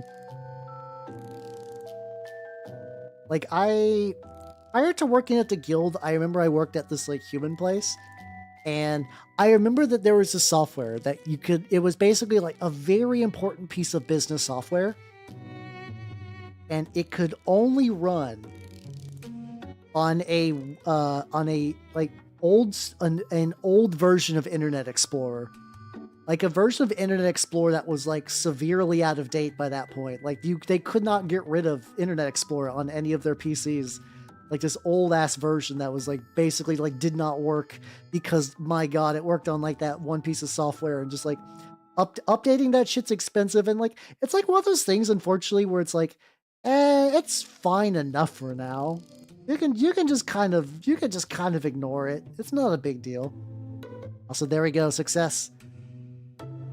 I was curious how this was going to turn out. I was curious how this is going to look. Also, I need to go back and add a little bit more glow to the fucking base, so this will be good for that. Yeah, wait, I do remember like the fact that like Windows Defender these days is like decent is also still kind of weird, because I distinctly remember all the antivirus solutions growing up just being like, everything that was like a built-in antivirus was just unfathomably shit. It's like the fucking worst. And the fact that like now that like the built-in one is like fine enough for a lot of people is just kind of crazy. Like that part's kind of, a lot of technology is in this weird thing where it's like my computer doesn't feel faster because like, you know, Microsoft puts Copilot in like all their shit, and you're like, this is the future. This is the future. Computer should be faster than old computer, but why computer slow, you know? Here. Oh shit, well hopefully you don't like lose like internet or electricity or anything. I mean, a teen with too much time on their hands can do a lot of things, both for good or for ill. That's like a nefarious age every time. Yeah, no, it's kind of weird thinking Norton's dead, or like if it's not dead, it hasn't been like a useful product in a while. I haven't even thought about Norton in a hot minute. Oh yeah, I need to do the oxide paint quick. Also, once again, these little like what's it called? These little, well, the fucking. I'm totally blanking on it. Oh yeah, like the little like fidget popper palettes are just really nice because I can just like scrape that shit out. Alright, oh that's cool then. Okay, that's good. I'll have to see how the new place handles a storm. Usually storms aren't too bad over here, so like I'm not super worried. But like my last place was super weird, where like it would be like very nice weather, and like it would just things would shut down. I'm like, what the fuck? Why? Yeah, I like moving to Linux has been kind of like one of those things. It's like always been like I'll get around to that someday. Because like, you know, it's like at this point, there's enough alternatives of like software or even just like ways just to kind of like run things through like Wine or whatever that like it's still like you can basically get the experience uninterrupted without the bloat. I definitely need to give that a go one of these days. Definitely gotta do that shit. But like it's because like I think before my previous computer exploded, I remember putting like a pretty hefty partition on it. And then putting like Linux on it. I forgot what version of Linux. I think it was like Ubuntu or whatever. Just, you know, like basic baby bitch like Linux. And I think I just like never used it. I never used it, so my computer just had like 500 gigabytes less hard drive space, and I was just like, I should do something with this one of these days. Yeah, I think I think also realizing that these days, like for a lot of things, Macs also are like reasonably good competitors, which is kind of crazy. I've been the guild has given me a Mac to use, and I'm just like, oh.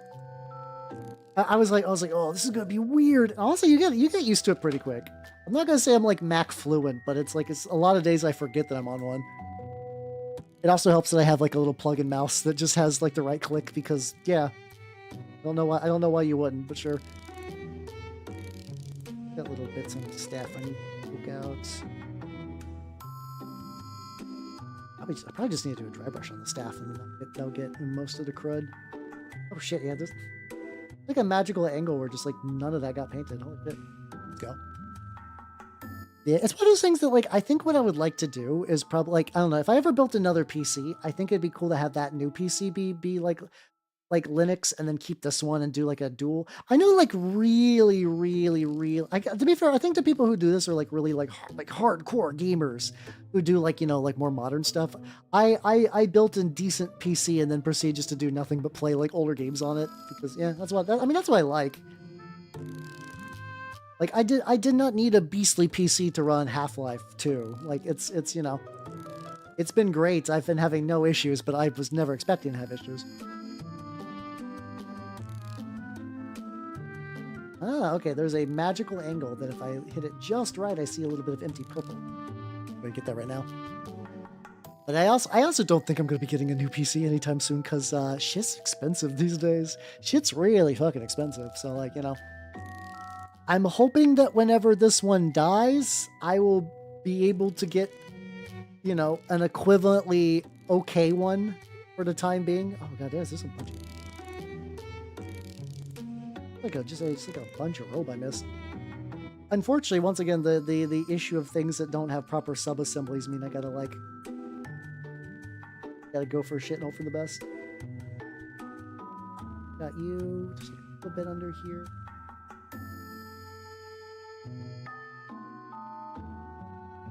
There we go. There we go. Beautiful. I'm probably close to that point where I can maybe do like an enamel wash on these guys. I might dry brush the feet and some stuff. I gotta get his little tooth. He's got his little itty bitty baby teeth. All right, I think if I do that with the skin, if I get the skin. Oh, let me get the crust. I need the crust.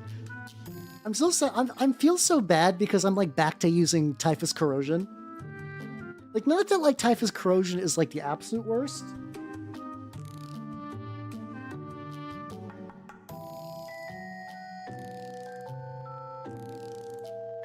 But like I've mostly weaned myself off of Games Workshop paints. The fact that like my big AK thing of like crust paint just dried up because all their texture paints just seem to dry up in time. So I'm trying to like get less. I'm trying to like less shrimp myself, and like every now and then I catch myself big shrimping. I catch myself big shrimping, so I gotta hold back and be like, no, no, no, no, no, no, no, no. Don't.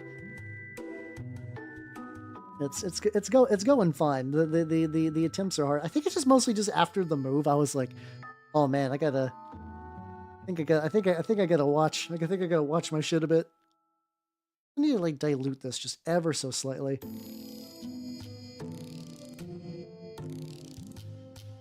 Oh, I have like a little.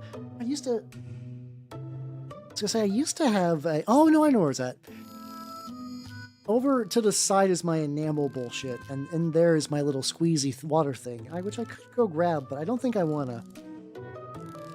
I'll just go with a little bit of I'll just wait. Gotta crust the fuck up out of this. You know, this is. Oh fuck! I think there's like a little bit of that flesh stuff in there I gotta get later. This does look good though. Oh, this looks nice. You know, that's the fun part. That's the fun part about doing this, is just really crust them up. Beautiful, beautiful, beautiful. Yeah, I'm super excited to play Mordheim again. I've been having fun. I think it's been nice because like weirdly, I think people have been treating Mordheim more casually for reasons I don't fully understand than the Trench Crusade stuff.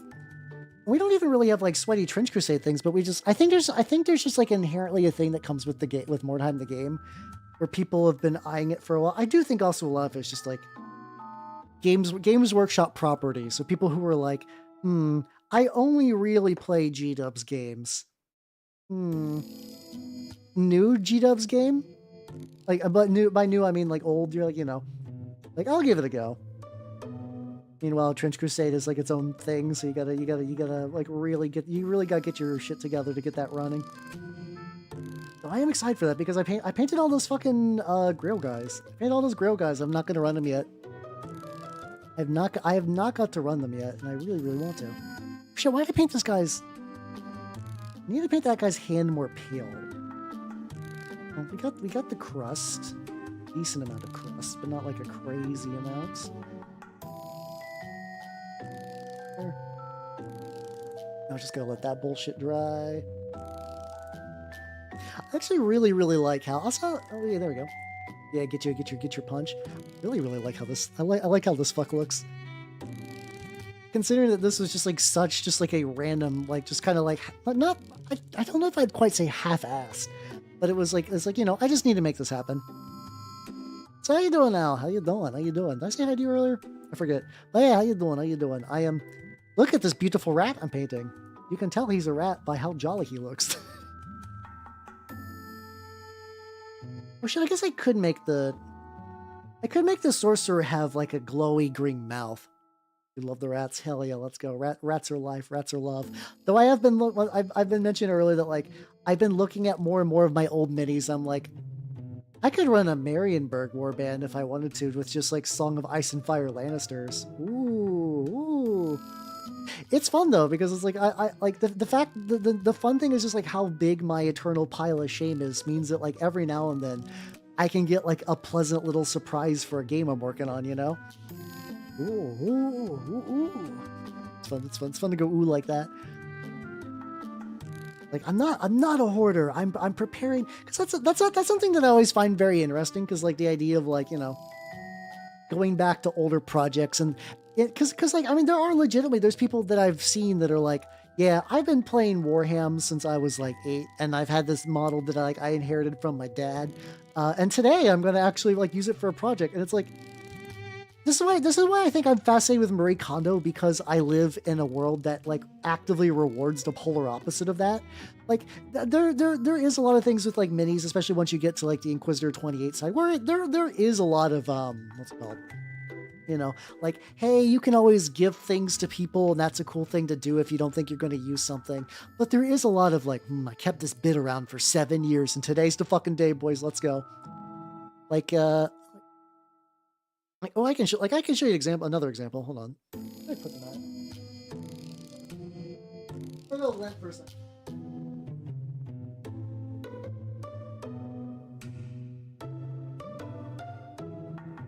All right, this isn't all of them. This isn't all of them, but like back in the War Machine day, I picked up a unit for War Machine called Crow's Cutthroats. They were just like a bunch of like mercenary dudes. You know, they're pretty. They got like big, goofy crossbows and whatnot. But you know, these would also be pretty nice for Mordheim. Just kind of like, you know, just like give them a sufficiently grungy base, paint them up kind of dirty. And like I picked those up back in like 2011. Yeah, I didn't like. I didn't have that big of a break, but I had a pretty substantial one. It was like, because like after the War Machine didn't really have a scene where I was at, I went from like being pretty active in War Machine stuff to like not doing anything MIDI related from like basically like 2012, 2013 to 2019. That sounds about right. It's like, but like late 2019, like I started getting back into mini painting legitimately before, like right before the pandemic hit. It was like very, very close.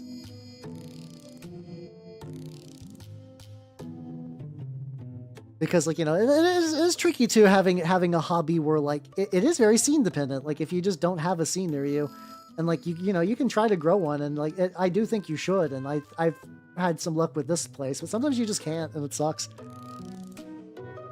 Which is also weird because also I wish I could have like a better like continuity of skill where it's like, yes, I started in 2011 and now it's 2026. I wish I could be like, yeah, I worked for the full 15 years and you can see that I'm fucking crazy.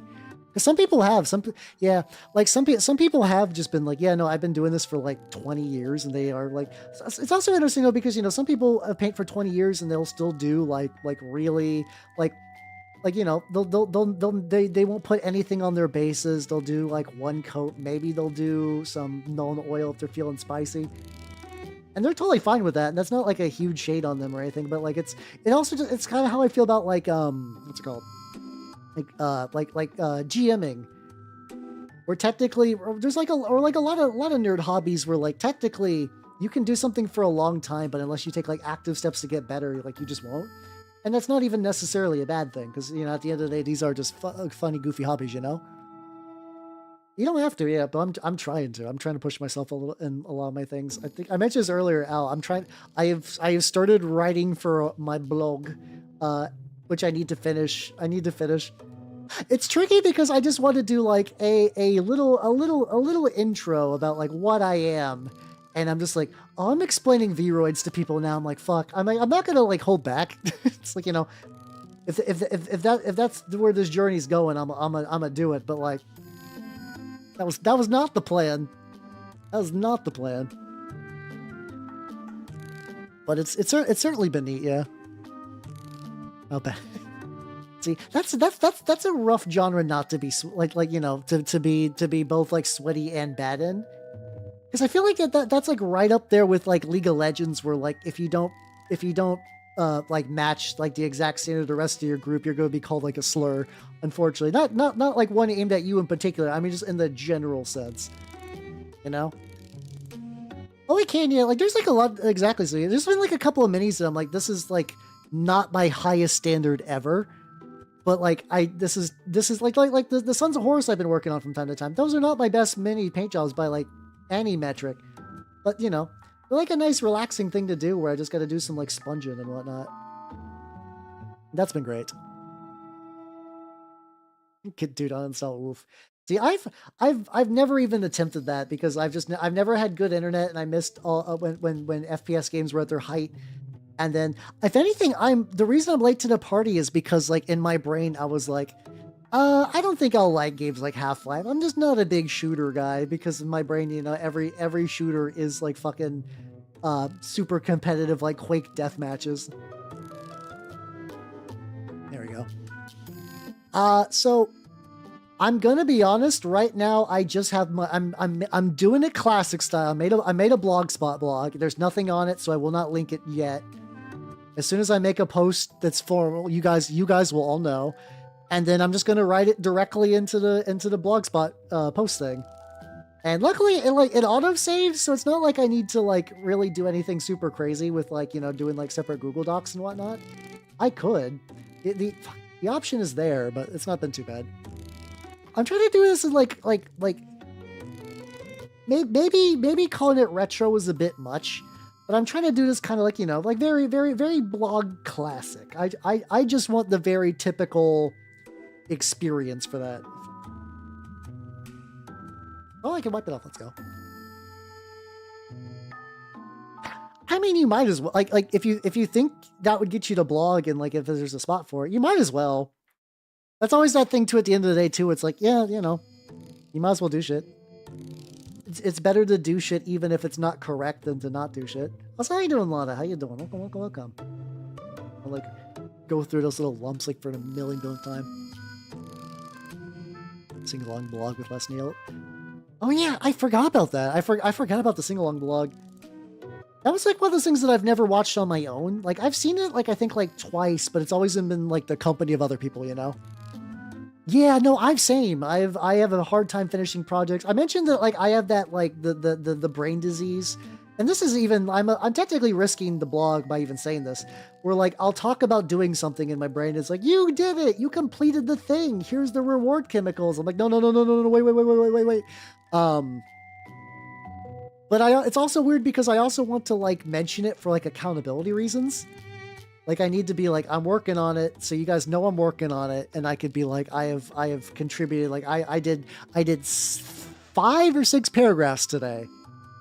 I did 5 or 6 paragraphs today, including revisions, which I'll probably revise again. And I think maybe framing it like that's good, where it's like, I'm not done. I'm not doing a blog. I've done X amount of things for the blog, which is like a actual trackable number of things, Oh, so many of my projects are half finished. You guys know, I feel bad because I think a lot of times I say I'm going to do something and it takes me like a million billion years, if that, to get around to it. I'm very guilty of that. I would like to be. It's weird because I also like it's like I'm both like a busy boy but also not. Where it's like I'm pretty busy doing a lot of things, but I know people in like way worse circumstances who do a lot more with less, and I'm like if I'm being a baby back bitch. If they can do it, I can do it.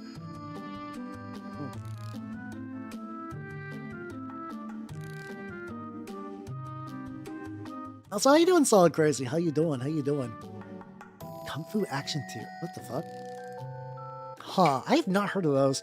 I know there's like a bunch of crazy bullshit got licensed over the years for TRPGs because TRPGs are a very silly industry sometimes.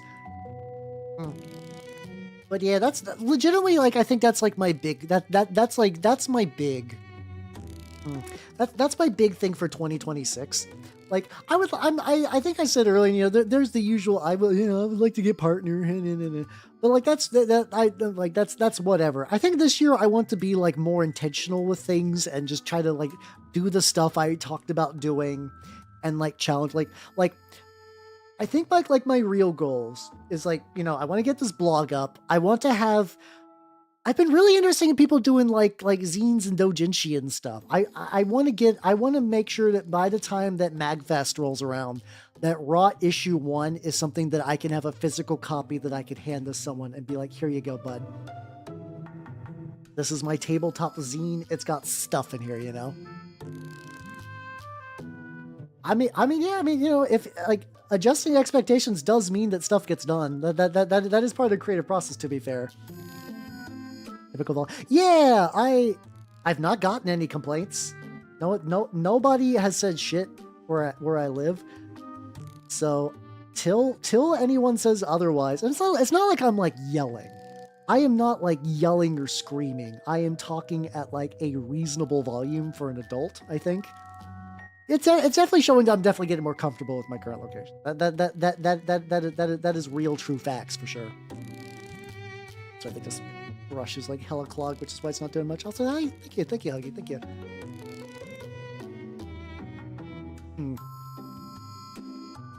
Also, a lot of what I'm trying to do this year is defeat the phone, because I do find myself wasted. Like, even when it's like I'm like, you know, if it's like at like a lunch break at the guild, where it's like, you know, I could write here. I could write. Like if I'm on my phone just doing bullshit, I'm not getting anything meaningful out of it. I should not do this. That's been hard, but that's been trucking along. That part's been trucking along. In there. So busy with Lisa. I mean, it does feel like that, because like a lot of my busyness is that I do have like a couple of like friend and tabletop groups I'm active in. So like on one hand, it's like, oh, I'm so busy. On Monday, I hold everyone hostage and we watch a bad movie, and on Tuesday I stream, and on Wednesday I gotta go play cards with the bros, and on Thursday I stream, and then on Friday I gotta go play tabletop with the bros, and then on Sunday I gotta play war games with the bros and stream. And it's like, that's all true. So like if like objectively you look through it, like, oh, Hal only really has like Saturdays off, not doing anything like that. But it's also like goofy. It's so strange. It's so strange. How you doing, Bonnie? How you doing? I want to get like, I'm debating if I want to make this significantly more like pale fleshy, or if I want to kind of keep it at this like weird sort of purplish. I was trying to build, I was building up like a pale skin kind of like color, but I think something like this is also like pretty nice. It is a very first world problem, yeah, for sure. Absolutely. Set this brush to the side as well. I am. Don't worry, it's not bad. It is not bad. And like I have taken like I used to be in a D&D group on Sundays as well, and I stopped that. That's been good. And I'm streaming 3 days a week instead of 4. That's been going good. Blue blink of subtesticles last. Oh, I'm trying to remember the last time I actually like read or watched anything by Tezuka. I feel like I did more ages ago, because there was I think I mentioned before that there was a period of time where I really wanted to be like a great mangaka, unironically, and it was neat. But what's it called? No, the thing is like. That's the tricky thing, is that like the doom scroll, it's not even, I don't know, it's like I don't feel like angry about it. It's not like the like depression scrolling. It's just that, like, you know, I eat my lunch at work, and I got some time on I eat my lunch at work, and that doesn't take me a huge amount of time. So now I got like roughly like a half an hour of free time before I gotta go back to work. And it's like, could I do like a crossword puzzle? Yeah. Would I like to read during that time? Yeah, but that requires like a level of attention and focus that's really hard to do. And it's hard to beat the convenience of just open phone, get dopamine. Which is the tricky part, which is like that is absolutely the tricky part for sure. They don't know. It's like, listen, people say gamers are oppressed, but really it's tabletop war gamers that are the most. Yeah, but that's what I'm trying to do. I'm trying to be more like self-conscious about that, like in a good way, where it's like, oh, I'm at my break at work. I ate my sandwich. I can write for the blog, and I've been trying to do that, and that's been going better. Once again, this is a forever iterative process that will never end until I'm into fucking dirt, because that's just the way shit goes on this bitch of an earth. But yeah. Progress has been getting made, and it does feel pretty good, but yeah, it's still gonna take a bit. Still gonna take a bit. This guy's handle. He's also got like a little bit of purple on the staff that I need to like make sure I get. Oh fuck! I never. Okay.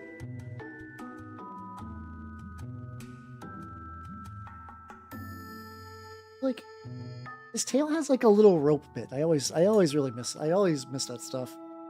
There we go. Let me get that shit again. Hey, there we fucking go. There we go.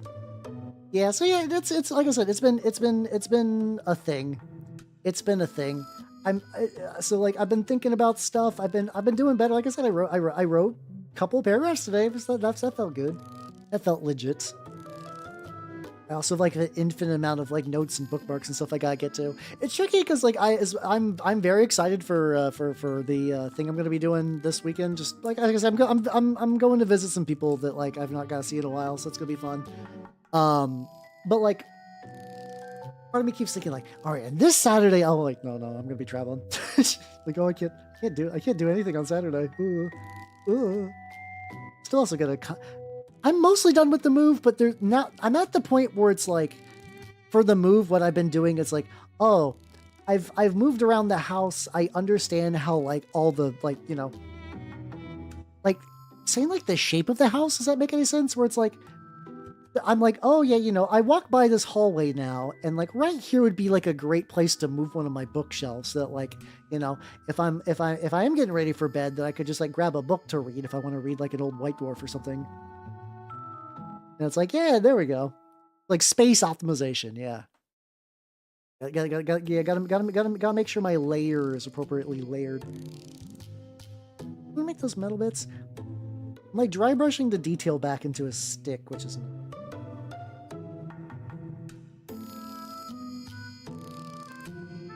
Where I dry brush like the little leather bits the best.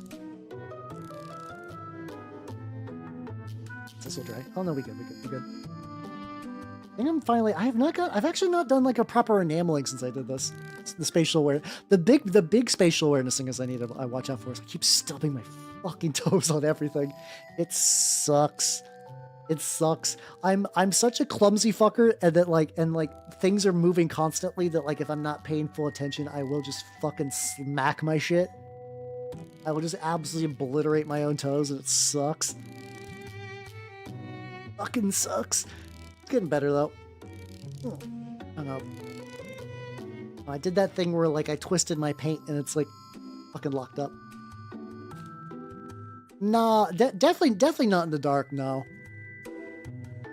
I will say it's like I don't think my current place is ever fully in the dark. Like that's one thing I kind of want to change is like I like ages ago I picked up some like blackout curtains, and I need to rehang those. I think I'm allowed. I also need to double check if I'm allowed to use command strips, because if not, I cannot hang up those blackout curtains.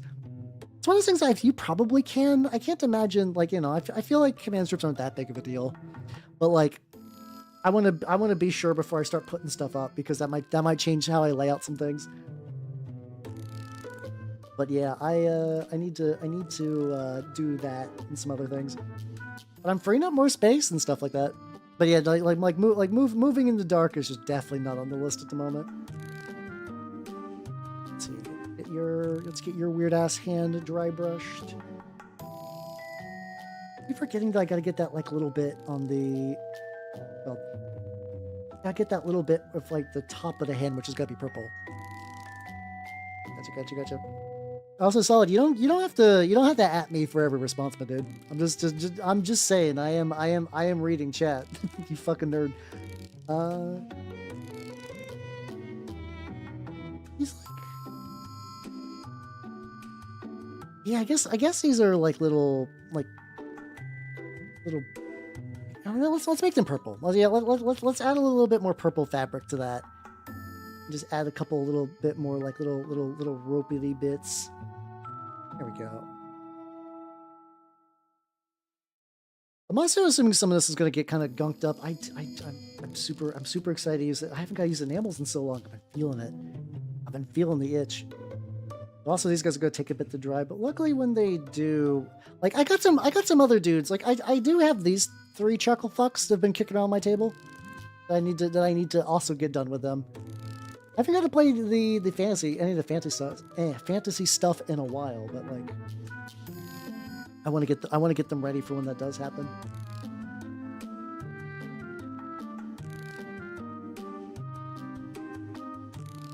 Seeing this thing, hey, it's all good. It is all good. Keep seeing like little.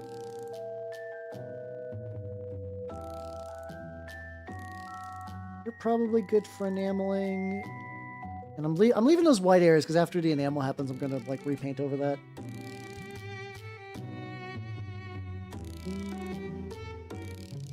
Good. Getting there. There we go. There we go. There we go. I'm sure I'll probably need to touch this up a bit later. And wait a minute. I was gonna do. Oh yeah. I need to do a little bit more purple on these. Yeah. Okay.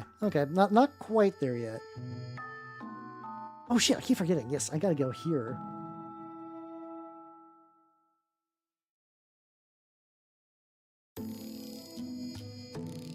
Looking at this now, I think this actually might be like another little metal plate thing, but I think I'll just paint it purple and hope for the best. Worst case, I can cover it in crud later. Do that and let that dry. Oh yeah, the lads. I gotta get the lads going. So I've been using this like yellow speed paint, but I've definitely been using it too thick. I think I gotta put like a drop in there and then maybe add a drop of medium to kind of dilute it. Or else it gets like really kind of like orangey, which is neat, but not what I'm looking for. Where did I put my medium at? My medium is at large. Oh yeah, I got the magic mix stuff. I think ideally I would rather find my little medium dropper because that is going to be useful for other things. I can still put like a little drop into the yellow. I've used that like magic mix for like glazing and stuff, which this is not really glazing, but I think it'll still work.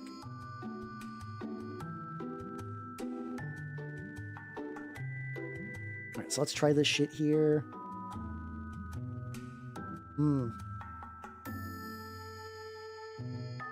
Okay, that definitely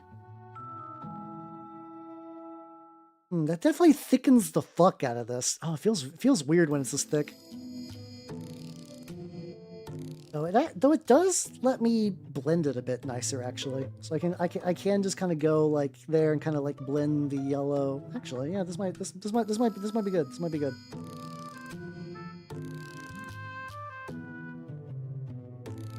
I'm losing a lot of the benefits of the speed paint though. No.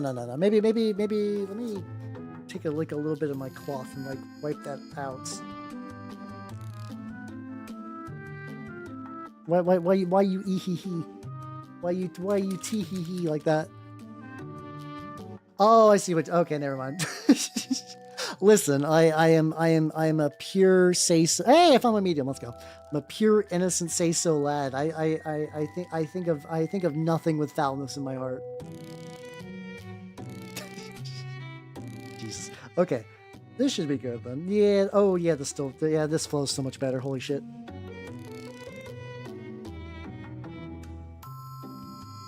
Maybe this is inherently. Maybe I gotta get me a different right shade because this looks like. So there's like a little bit of green there. I'm gonna need to deal with at some point.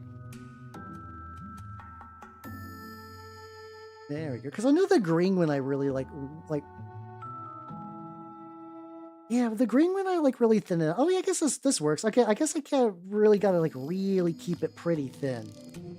If I do it like that, that actually doesn't look too bad. Okay, there we go. There we go. Doing it. It's getting real.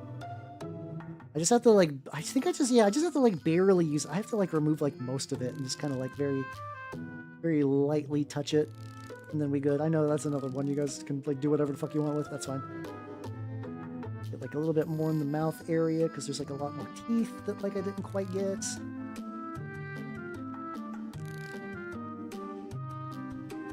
There we go. There we go. Oh, let's go. I'll get all these lads, and then I'll pull out the enamel stuff. Ooh, I'm excited. It's legitimately been like several weeks since I last hit anything with an enamel wash. I'm pretty excited. So you're looking pretty good. This guy feels so weird though, because like I did just take some clippers and just like blast the top half of him off, and it worked out. I moved into a new place, and then like my first thing I do is just rocket resin to all the crevices, but like, you know. That's how I claim a place for my own. Like no matter like any place I'm living in, eventually I'm gonna find like a little bit just like a thing I need to like press really hard on to break some resin, and then one part will just fly off into the fucking void. And you know that's okay. Resin is meant to fly off into the void of your house. That's just good. That's just good science. That's just good science. Yeah. Okay. Yeah. Definitely. Like, especially some of that. Like the.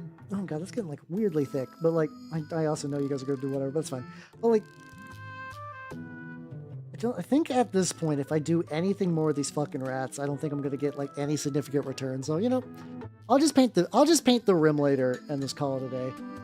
I do think this guy, that I definitely need to go back and add a little bit of white in because we're getting some. Yeah, there we go. So sometimes when you do it like this, the white actually mixes into the wash you're using, which is still pretty good. Yep. There we go. I just need that little bit covered, and I'll go back in later once this is all dried. And fucking beautiful. Fucking beautiful. All right. In the meantime, do I want to do some? I guess I can do a little bit of a rust bullshit. Where's my? There we go. My dark flesh tone.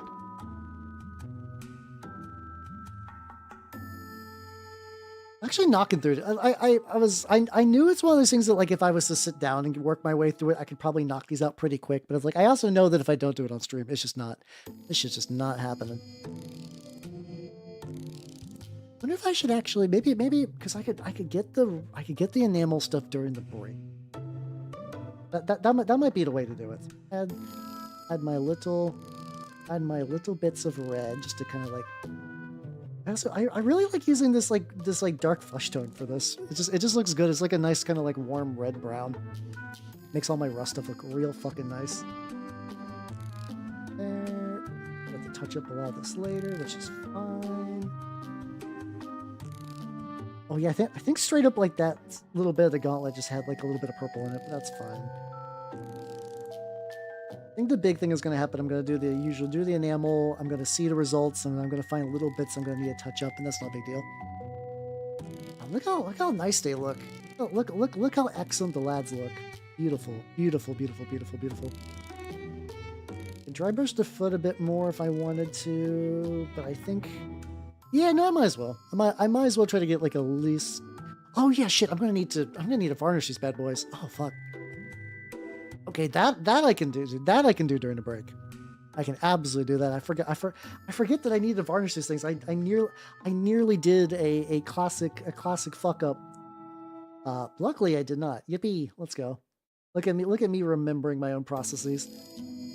It's really easy to forget them though, honestly. Like there's like so many little steps that I just kind of just like mentally just kind of like effectively turn into like what's functionally muscle memory,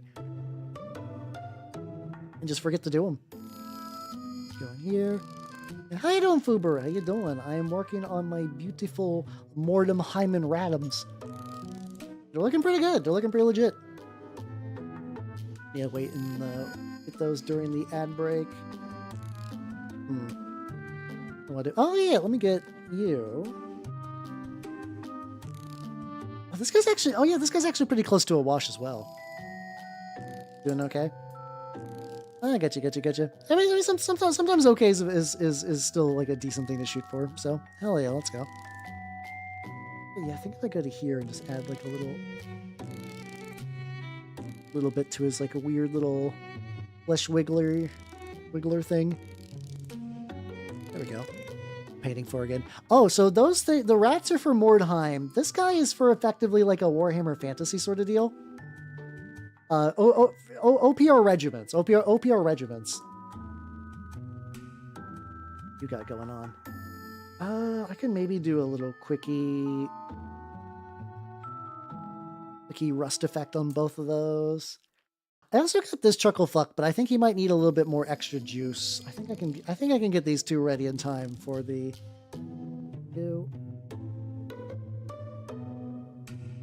Yeah, there, get a little bit of extra color in there. But yeah, mostly for games I've been playing. My local scene has picked up Mordheim as of late, and we've been having fun with it. It's been a good time.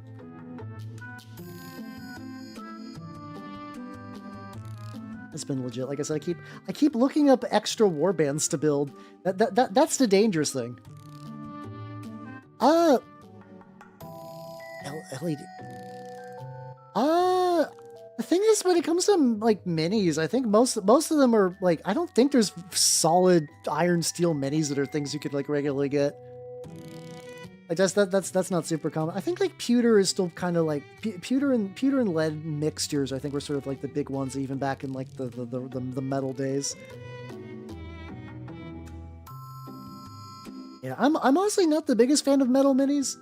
I get their legacy and stuff like that, and like I started with metal minis, but like I don't feel a strong urge to ever go back outside of like maybe like the occasional like one or two little fun bits. Yeah, LED. There are people that do mix LEDs with minis. That's like a terrain thing though, where somebody will like make like a little lamp post kind of dealio, and then on that they will go ahead and just kind of add like a little blinky light. Apparently, it does like last a decent amount of time. I feel like you need to replace those a lot. But I guess if you only really turn it on when you're gaming on it, that's not too crazy. Oh no, I know I said lead correctly. I was other we were giving you shit.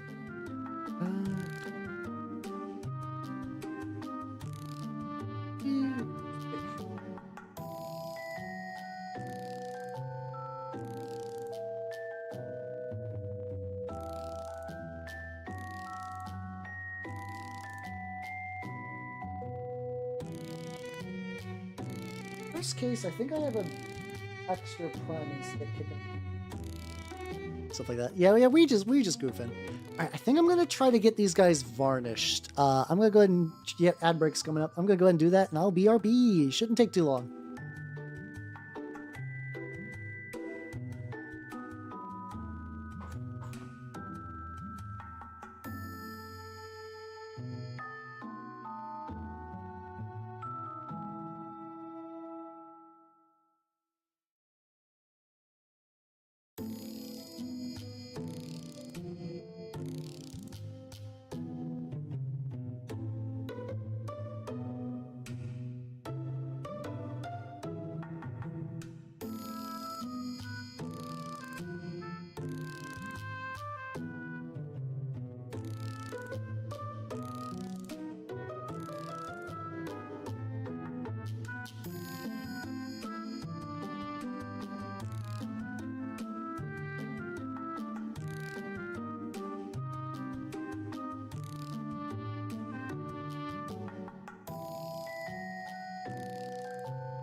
All right, I've returned. Sorry about that. All right. Guess you missed the piss rave, alas. Egads. All right, let's pop back in. Yippee! So yeah, so it's when I'm you fucking nerds. Like when I varnish now, I'll say, I'm very glad that I got like a little balcony thing that I can use for priming. So that's way less of a. I was worried about that kind of like being able like what am I gonna do? Like, luckily wherever I do that. Oh, so how's it going, Grob? Oh shit, did I miss a raid? Oh fuck, how's it going, everybody? How you doing? How you doing, Grob? Welcome. Very sorry about that. If you do not know me, I'm Halbernaut, the Mimic Elf, miniature painting VTuber of the Nurgle and Skaven variety. I was varnishing some models, so I used my mandatory Twitch ad break to get that out of the way. But yeah, thanks for coming. How was it? Wait, what were you playing? What are you doing?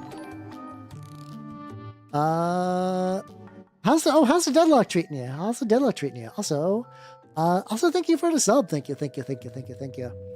The only thing I know about Deadlock is I've seen certain people get like they feel the real thirst for a couple of the characters. I've not played it myself. I don't know if I will, but it does seem neat. I will give it more credit than something like a League of Legends.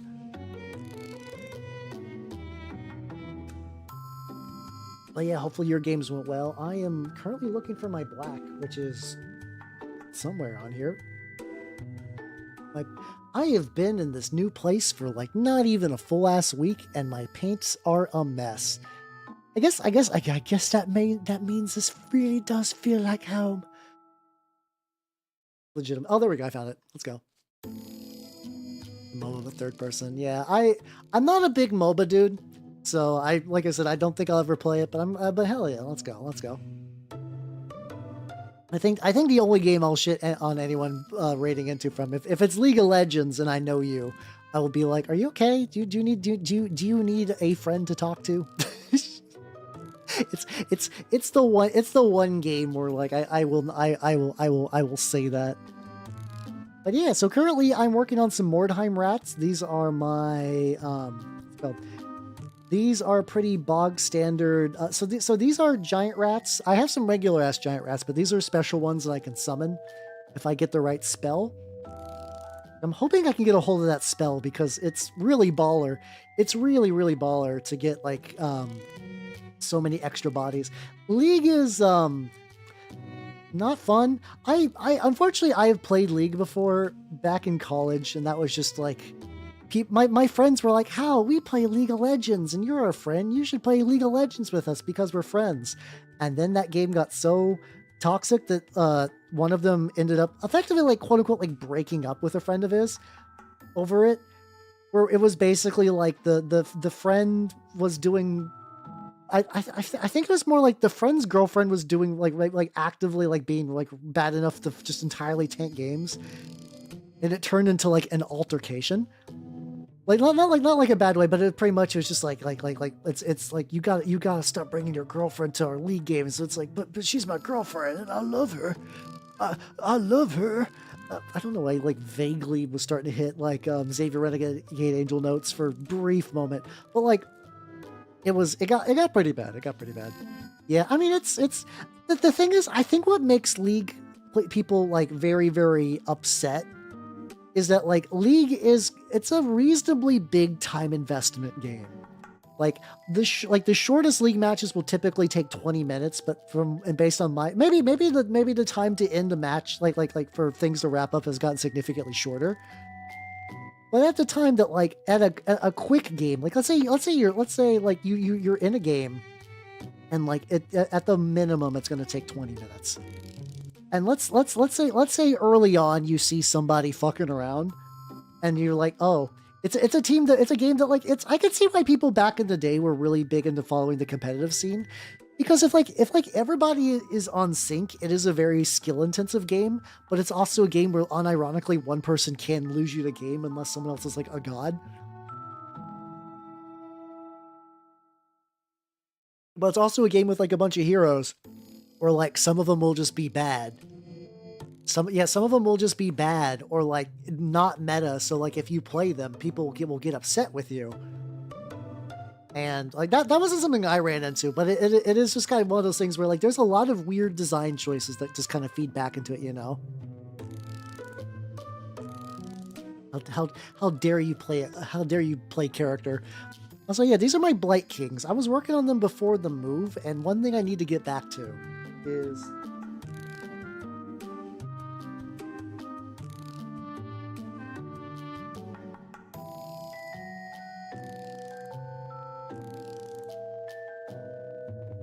I got my acrylic gloss medium, and now I need a color called Murder Scene, which I have somewhere in here, which is a kind of like I need the murder scene for the guys anyway. It's red, toxic blood. I have so many colors that are just like basically just synonyms of die horribly of disease. There we go, Murder Scene. Let's go. So I'm gonna do some goop mixing.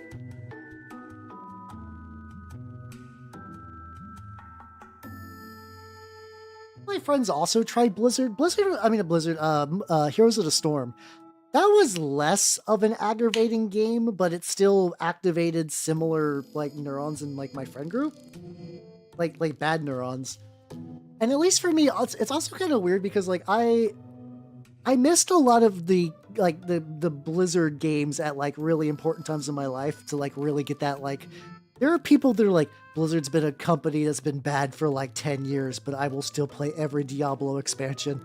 I will play every, not Diablo, like not League of Legends, fucking World of Warcraft, there we go. They're like, I'll play every World of Warcraft expansion. I can't not. It's too late for me, run. That's why I didn't Pleasant Switch. I don't think I gave you a proper howdy. They do. It's like murder deathy colors are just kind of perfect for that. I'm getting some goop. I'm gonna kind of make it look like this thing leaks like kind of like weird, kind of like purple slime out of it. And I was already starting to do that. Like you can kind of see that a bit more there, but there's a couple of these that definitely I need to add it a bit more. Or like I need to like, because I want the idea that like these things when they walk they sort of like corrupt the nature around them, which is like I've already these are like kind of like roots I had kicking around. But if I put the slime sort of like around them, it's like, oh yeah, no, this slime is seeping in. Like when the Blight Kings walk, like nature just kind of like perverts and corrupts around it. There we go. He's already got a stanky leg too. I have to resist the urge to go like too goop crazy because I know deep in my heart I love covering all my guys in fucking goop. But I'm gonna a respectful amount of goop, a restrained amount of goop. Yeah, it's definitely like a type of nostalgia. Yeah, it's because like it's weird because like I did play a lot of StarCraft, but like StarCraft never became like one of my favorites. Like I played it a lot at like my uncle's house at the time, and I liked it a lot. And I think it's got like a cool setting, and that's like something that maybe revisiting someday would be kind of neat. But also like when I would play Heroes of the Storm, and I would see fucking like Artanis, I would be like, okay, cool. He's certainly here. But there's a lot of people that are like, oh my god, they did X Blizzard character. I'm losing my shit. It's the best game ever. And they did take some steps to make it inherently like less toxic than League, but like, you know, it's very easy to make a video game less toxic than League. I would argue most games are significantly less toxic than League. Going for this guy. One thing I can't be like little down the eye. Just a smidgen. Maybe wipe off a lot of bits. A little bit. Little sore leakage. Kind of make that whole area a little drippy. Maybe even add a little bit of drip leakage and some kind of texture around there. There we go. It's almost horrific. Yeah, it really is. Yeah. Fuck, I think it just. Okay, I hit that somewhere on him. I don't think I was able to dodge like something too bad. Yeah, there we go. Oh, I do like these guys. These are going to be the first minis I'll do like a proper photography thing for. Yeah, it's like from what I've seen about the StarCraft game, it does seem cool. I will give it credit. The minis do look good. I am intrigued by that whole like the way you build lists by building buildings. I know a couple of other games have been toying with it. Because like I've been thinking about the same time too, where it's like I think having a game where like I actually don't know if the StarCraft like buildings have like physical like minis. Like I know you can get like all the classic heroes, but I actually don't know if like you can what's it called? I don't know if like you can have like a command center and like it'll be like on the map. But I've always really liked that idea of like, oh yeah, have the game have like a terrain element baked in. So that like they need to so that way there's like a reason for them to do that. Got like a little bit more on here. So it's like, yeah, because I was toying around with the idea of like a war game where like you are on like a post-apocalyptic settlement. And like you would try to like the big thing you would win from each game in like a campaign was like resources to build out your like hovels and stuff. That was like potentially a neat idea, but like it's like one of those things that like I thought would be cool, but like I never did anything with it, so like I can't, you know. There's no actual work. I just did that like, oh, wouldn't it be neat, and then moved on. And it would be cool if other people like actually make that idea real. Oh shit, there's like a this guy had a wealth this whole time that just totally got missed. I think it's like a Song of Ice and Fire. Yeah, something like that would be kind of neat, actually. I saw somebody playing that game again at the shop, and I'm like, oh man. I did like the Song of Ice and Fire game. Technically, it's really weird because that was my first game getting back when I got back into wargaming as a VTuber. It was that game. So I need to make sure I'm not getting like any on the rim. Hold on. I think for the most part we're good, but we'll have to repaint the rims one more layer of a matte black. So that way, oh, this guy's got some goop on it. There we go. Fuck, I gotta like angle them properly. There we go. But yeah. But yeah, I saw some people play at the shop. I'm like, oh, this does look cool. I think it's maybe the same way for the Conquest people, but now that I actually have Conquest minis, I'll eventually need to go and do that. I've not done anything with those. For context, like right before the move, actually kind of like mid during the move, I was gifted somebody's Conquest army, which has been cool, but like I have not properly stripped all the paint from it just yet to actually get those minis like tabletop ready. Yeah, I think this final goop layer, I noticed like these guys, some of these guys have like a couple of extra like very, very small corrections, but I'm very happy with them. I also know I'm gonna break off like 1 million of the twigs. I don't regret my choice to like really twig these dudes out, but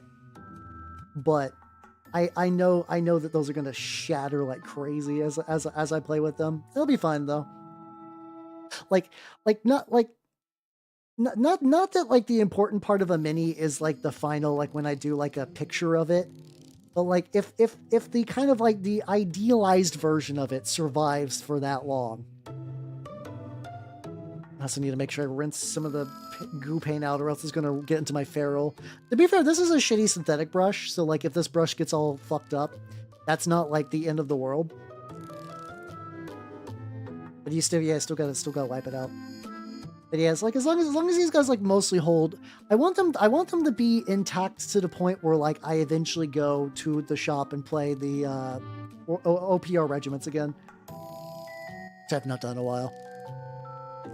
It's best competitive smash. So the weird thing is like fighting games. I mean, I'm not gonna like say that like there isn't like some like, you know, that fighting games have like the bestest, smoothest communities. A lot of times they're not that bad though.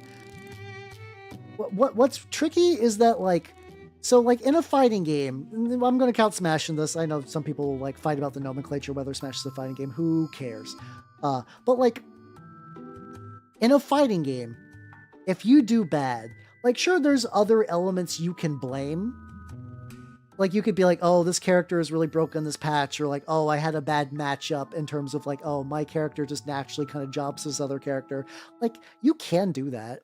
And like that's not necessarily even like depending on the circumstances, that could be correct. That could absolutely be true. Also need a tiny little bit more in there. But what's different, I think, about League is like it's a 5-player game. It's a 5-player game where very likely you are playing with randos. Like you're either playing League as like a solo experience, where like you are playing with randos, 4 randos against 5 randos. And like you technically can do everything right.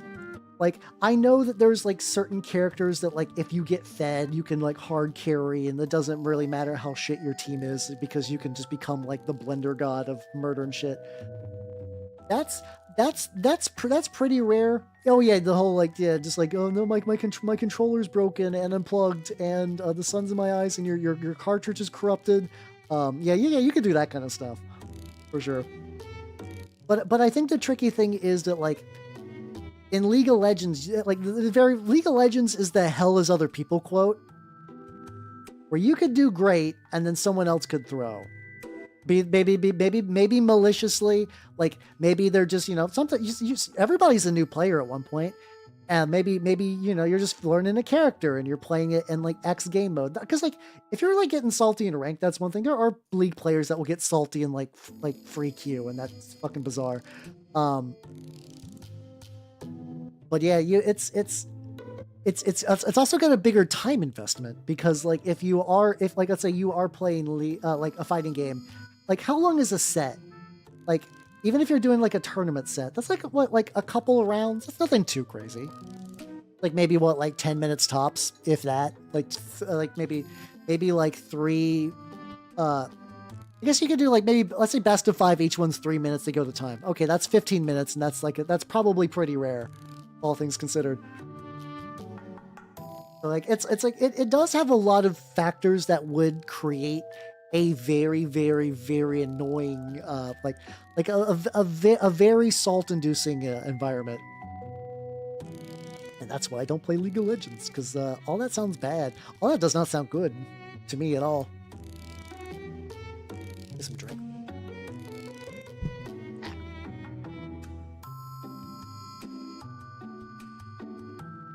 But there are times where there's like some competitive stuff. There's also like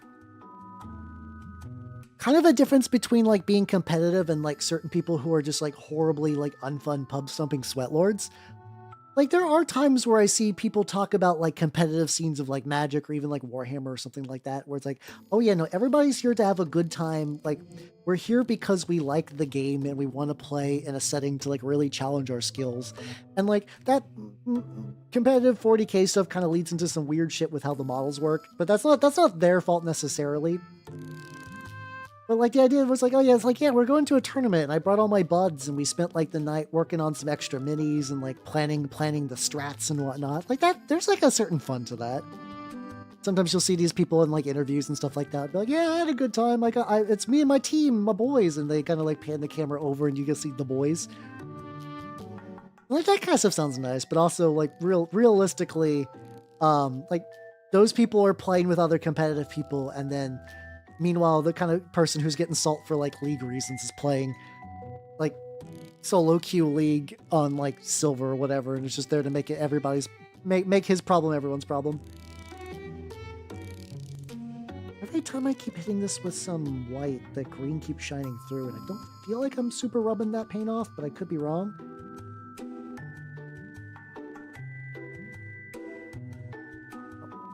I'll just make this top one and this side one extra. Right? Why not? On a Blame Blade, I kind of because is it possible for Plague Marines? Maybe like if you had like would the Meltagun do anything? That I legitimately don't know. I'm so used to the tone of like 3rd edition 40k that like crazy super heavies like that have not really entered my brain. Also, BRB, I'm gonna go grab the guys. They're just in my bathroom chilling. They like Ace.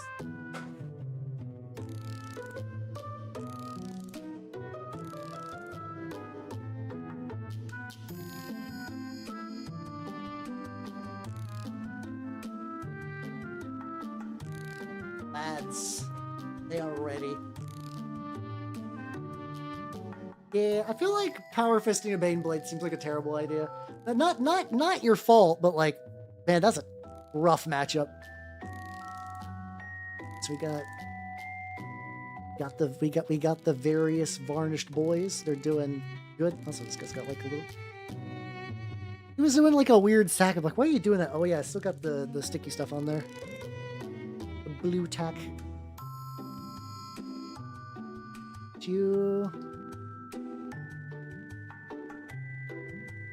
I use my anti-shine varnish and just like a little bit of shine, but it's not too bad. All right, it is the first time I'm going to be doing an enamel wash since I moved. So let's see where all my shit's got. Got my vortex mixer over here. I got my varnish over here. With these brushes somewhere off to the side. No, these are still good.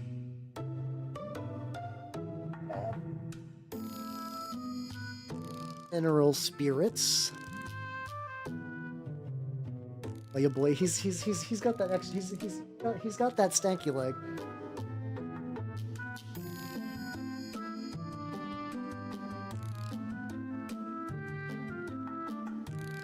You know what? Real talk. Why don't I just keep the cup with all my enamel brushes just like on my desk? Why have I never done that? I always put other stuff over here. Okay.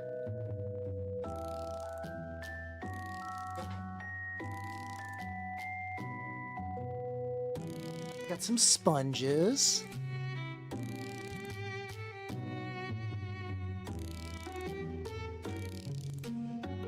Got a couple sponge.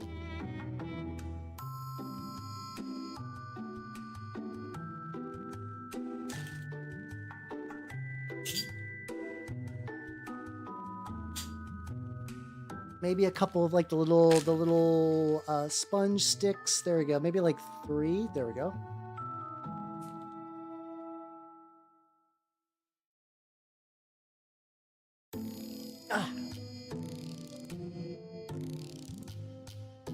Yeah, that's it. All right, shit. It's time to enamel wash. Oh my god, it's been so long. It's really like vaguely. I have like a vague sensory awareness. Like my desk is pretty locked in. Of like I know where things on my desk are because I try to make my desk pretty like 1-to-1 with the old desk.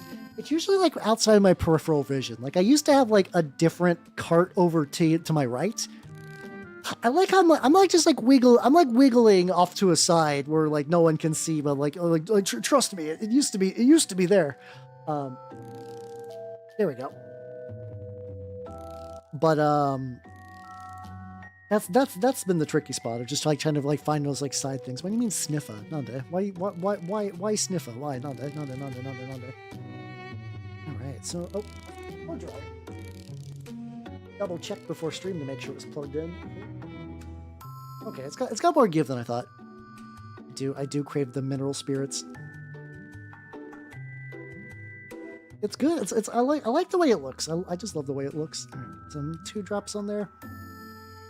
Now, do they have odors? Depends. So the mineral spirits I have are like scentless.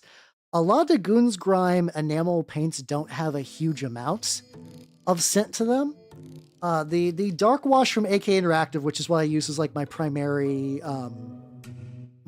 bullshit, absolutely does have a smell.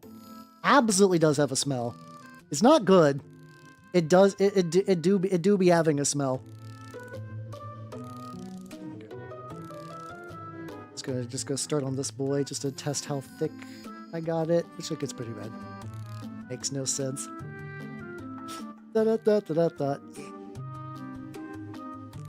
Trying to do that thin layer because I know I will inherently go too thick. I do this every time where it's like I put it on. I'm like, oh, this is like barely covering. It's barely changing, and then yeah, no. I still blows my mind. Did I mention this yet? That Goonhammer is no longer Goonhammer. It's Tabletop Battles. Also, as I do this, I can see one of my infractors that I painted last week just wiggling. Every time I do that, he's like just slightly off to the side.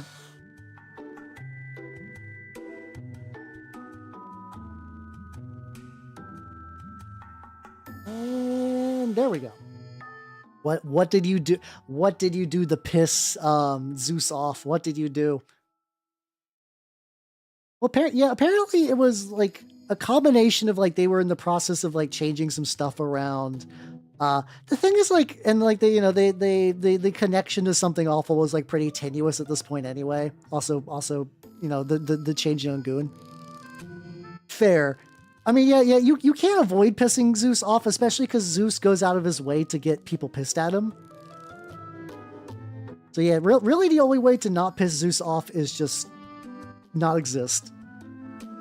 So yeah, I'm sorry you've angered you've called up the wrath of Zeus. There's nothing you could have done to stop it, but alas. I was curious that like how much the enamel wash was going to like change how this guy looked out. It looks like I got this like nice and thin enough that it's like not really, just like a good, just kind of like little unifying wash coating. I would argue that still doesn't stop Zeus from fucking your shit up. I mean, like not even like a haha sex word, but I mean like Zeus fucks over the people he fucks too. Like it's just bad. Zeus is just a bad guy. Hot take, I know. Zeus maybe problematic. Gasp! I'm writing the video essay as we speak. Yeah, that's my thought too, Lana. Where it's like, I understand the logic of like, okay, the word goon has changed in popular culture, and like. We've not been associated with the place that like that name is sort of a thing anyway, and we're gonna change our name. I get it. That makes sense to me. Even if I'm kind of like oh, don't be a weenie about it. It makes sense, and I understand their logic of like, okay, well we already own the URL tabletop battles, and it's also what we call like a lot of our apps and stuff. But I agree, it's the blandest fucking name. Oh my god, it's such a fucking... There's like 8 million... How you doing, Spork? How you doing? There's like 8 million things out there that are like Tabletop X. Like, that's just like... That's like one of the most common fucking names of all time, you know?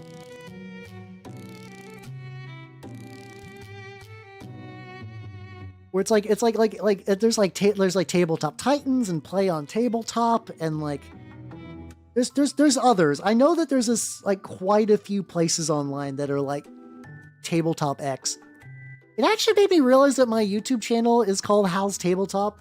I think that was like maybe placeholder's the wrong word, but like I'm probably gonna change the YouTube channel's name to Hal's Hobby Hangout at some point.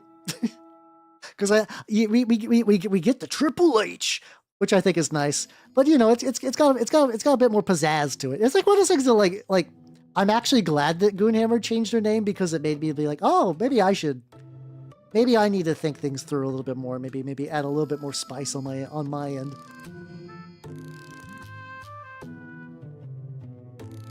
Getting that little bit of a dinge. How do you do? Well, I think I'm still gonna do Halbernock's Hobby Hangout. I do think I need my full ass name in there, unfortunately. Not that Halbernock is bad, but I feel like if I don't, it's going to be bad for like searching reasons, stuff like that. But I think at the very least, Halbernock's Hobby Hangout has got a bit more spice than Halbernock's Tabletop. Because like that was another one of those things. I was like, well, I want to do this, and I'm just going to do it and see how it goes before I do that. It's Bray Wyatt energy. I feel bad because I don't know who that is, but I'll take your word for it. I'll take your word for it. Hopefully it's good. I can't imagine it is, but we'll find out.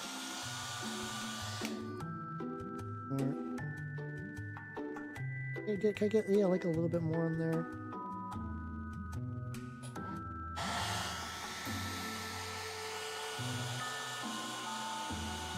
Look at this handsome rat, looking legit.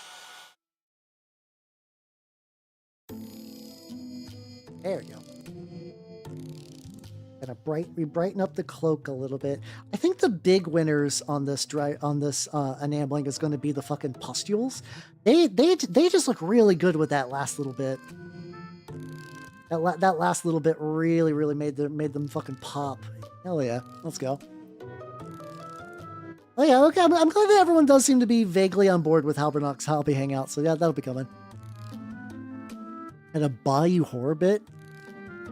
Oh, that sounds like fun. That sounds legit. Wrestling is like the weak spot of like I know exactly one thing about wrestling, and it's Shockmaster, and I love Shockmaster, but that's not enough knowledge. That is not enough knowledge. Like I need slight How's Hobby Hoedown. Yeehaw. There we go. Okay, there we go. We're getting now we're cooking with enamel. Sesame Street and then suddenly Lovecraft is really that's like such like a like was that like a 90s thing? Because I remember so much stuff where it's like it starts with Sesame Street and then it gets all fucked up. Yeah, we're talking about that. Like I want to change my YouTube channel name to Halbernock's Hobby Hangout instead of Halbernock's Tabletop. I do generally like Super Eye Patch Wolf. Maybe I'll watch that. I primarily watch one video of his, and that's the fucking Shenmue one. The Shenmue, I think it's like the Shenmue 3 where he's like, where it's got, you know, it's got that like I wasted my life kind of thumbnail. That's the video of his that's entered my rotation of like, hey, this is just on the rewatch docket for the end of time. Well, he passed away. Oh damn. Okay, so he was doing that bit. Okay, pretty recent then. Rest in peace, Wyatt. You sounded. Hopefully he's a good guy. I don't know. Sometimes wrestlers can get a bit wild, but like at a base level, he seemed really neat. That sounds fun at a base level. Halbernocked, Hobby knocked. Perfect. No notes. Change it to that like right now, immediately. Some vaguely Italian. Still need to read some more. I need to reach out to the Call of Cthulhu people again now that I moved in. I keep meaning to do that. And there is a story that I need to read a bit more. That's like it feels kind of weird like planning to do a Call of Cthulhu session. So I'm like, all right, which Lovecraft monster do I base this bad boy on? Like technically you could, and I found one that I think is neat. And I think will be cool. Because I don't know, maybe like on one hand, I'm like, oh, I don't want to be cliche. I don't want to just do like Cthulhu like everyone else. But I think also a lot of people are like, yay, Cthulhu, yippee, yippee, yippee. But I found a neat one though. I think the players are going to be cool enough. That won't be a big deal. Wrestling isn't wrestling. Hold on. That's a great name. That's a great name. I also like that it's presented as comedy documentary. Hell yeah, let's go. Hell yeah. That's a winning combo in my eyes. I need like a little bit more juice for the base. Sure, it looks nice and the wash is nice and unified. I definitely in the past have been going way too dark on the bases, which luckily it seems like I've not done this time, which is good. It's like, I will say that I'm probably not going to use this method of doing like cobblestone again because it definitely looked more like broken concrete. But hey, once again, hey, there we go. I can use that for broken concrete now. Yippee.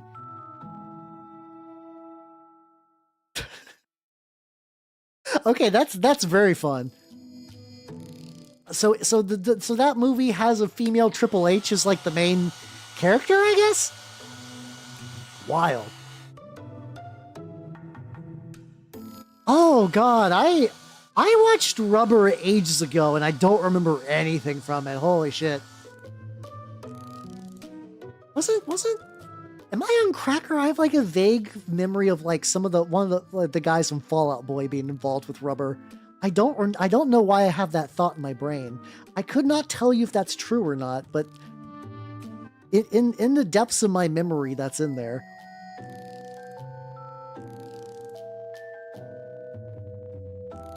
Let me get rid of that. I got extra sponges. Okay, so I did not hallucinate the Fallout Boy being in there. Okay, that's good. That's good. I like that I'm not. I like that, like, once again, my memory is such a fucked up thing. I wish I could remember important shit. Instead, I remember a Fallout Boy guy in the fucking Rubber movie. Like, great. This is useful information that I can bring forward into my life. Perfect. Beautiful. No notes. So the little bubbles look good. We still got pretty good. Got pretty good on the cloth. Good stuff on there. Might need to do something with a little bit. I guess I could always like dry brush some metal back onto those. We got that going. And what else do we... Those are going to take a bit to dry.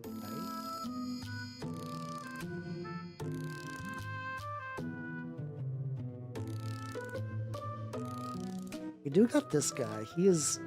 No, he's not Var. Oh, he needs a lot more work. I'm not gonna risk it on him. I think the enameling is done. Yep, so we let those dry. Let me give that a squeeze. And begin to put everything up.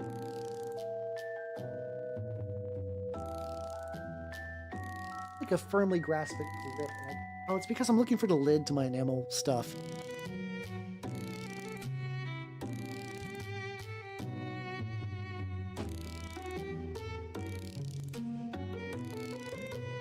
Back to regular acrylic painting, yeehaw. All right, so we got my palettes. Sponge can be ripped off again to be used later. Brushes are away. Where the fuck is the lid? I think my ability to use a thing and then immediately forget where I guess worst case, because I don't want to hold the stream forever while I look for objects. So what I might do is maybe if I set my enamels on like a sturdy table bit.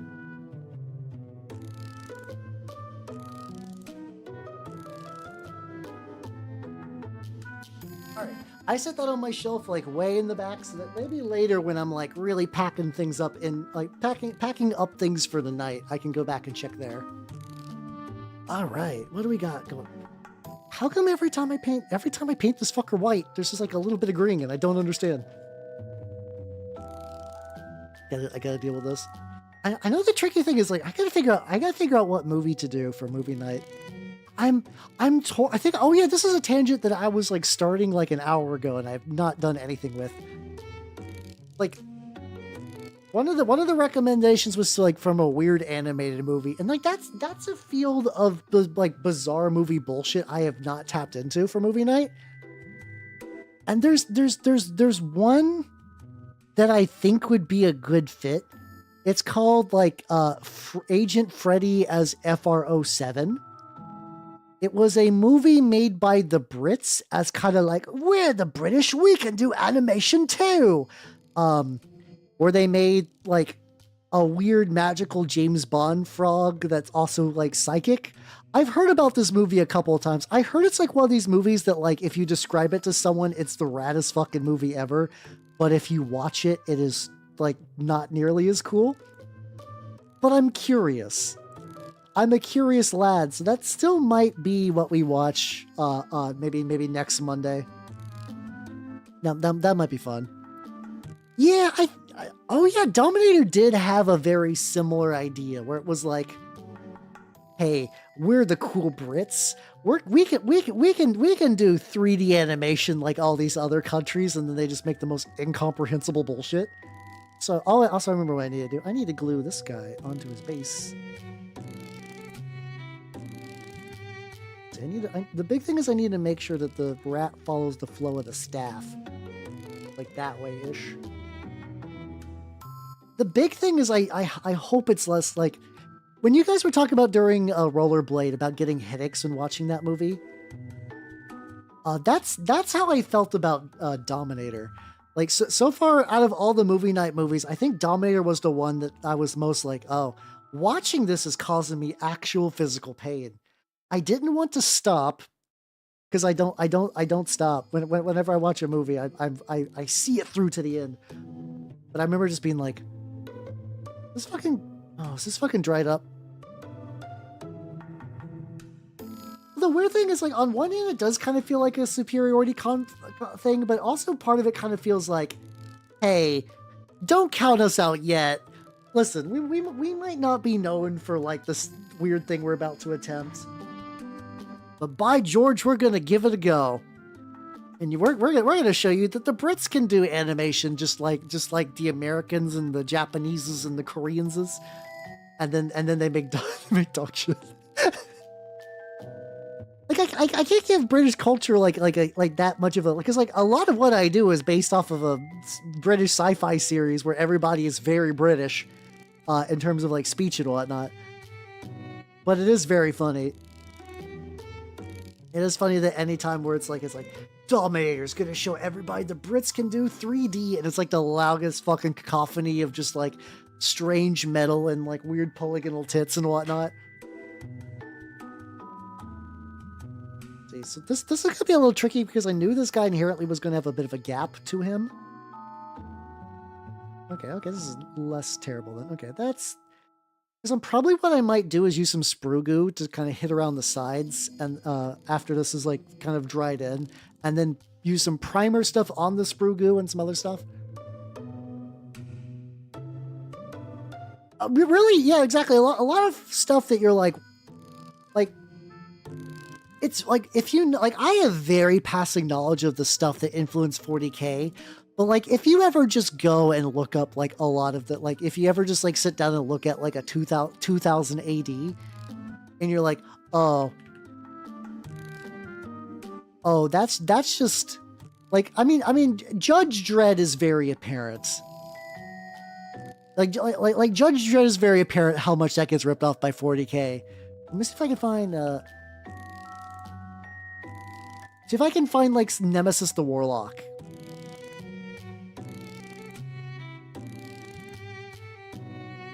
Like, I'm gonna, okay, here's a cover of Nemesis the Warlock. Let's see. There's a couple different variants. I'm trying to find one that's like really. There's some characters from Nemesis that's, oh, here we go.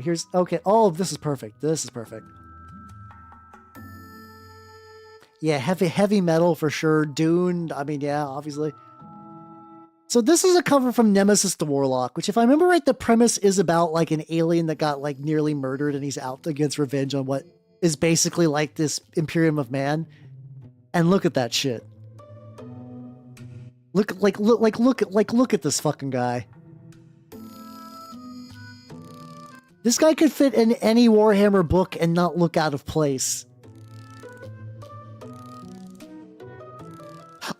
Oh man, I need me the equivalent of his only good alien codpiece. People tell me that I'm like the one cool elf. I need the only good elf codpiece that is also just like a crazy spike skull for no reason. Beautiful. Yeah, this guy is great. It's great. Oh god, yeah. The sad thing is I love eel, but like I have zero wish to try jelly eels ever. Yeah, exactly. I want a big, only good elf dick plate. What's wrong with that? That just makes sense. It's done. Oh, what? Hold on. What? Wait. What's done?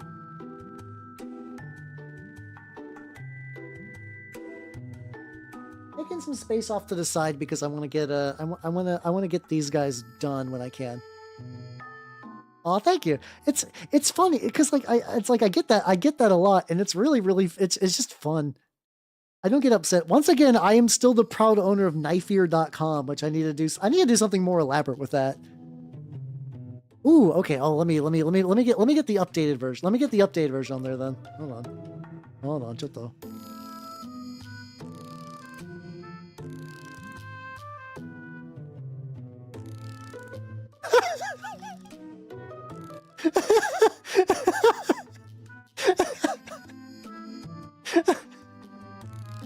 Amazing.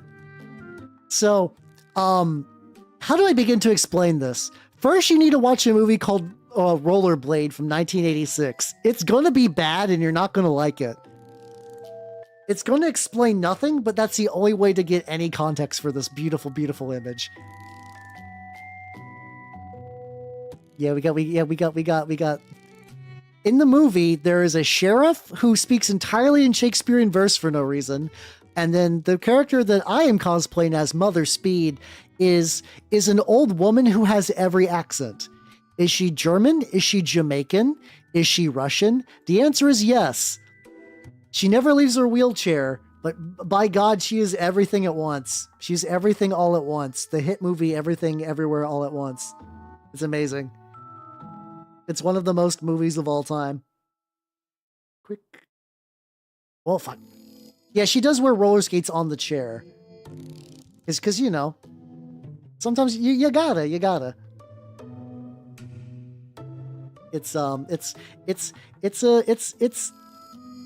once again, everybody else did not like that movie as much as I did. I'm not gonna say it's like my favorite or one of those like movie night masterpieces, but I was like, huh, ain't this some shit?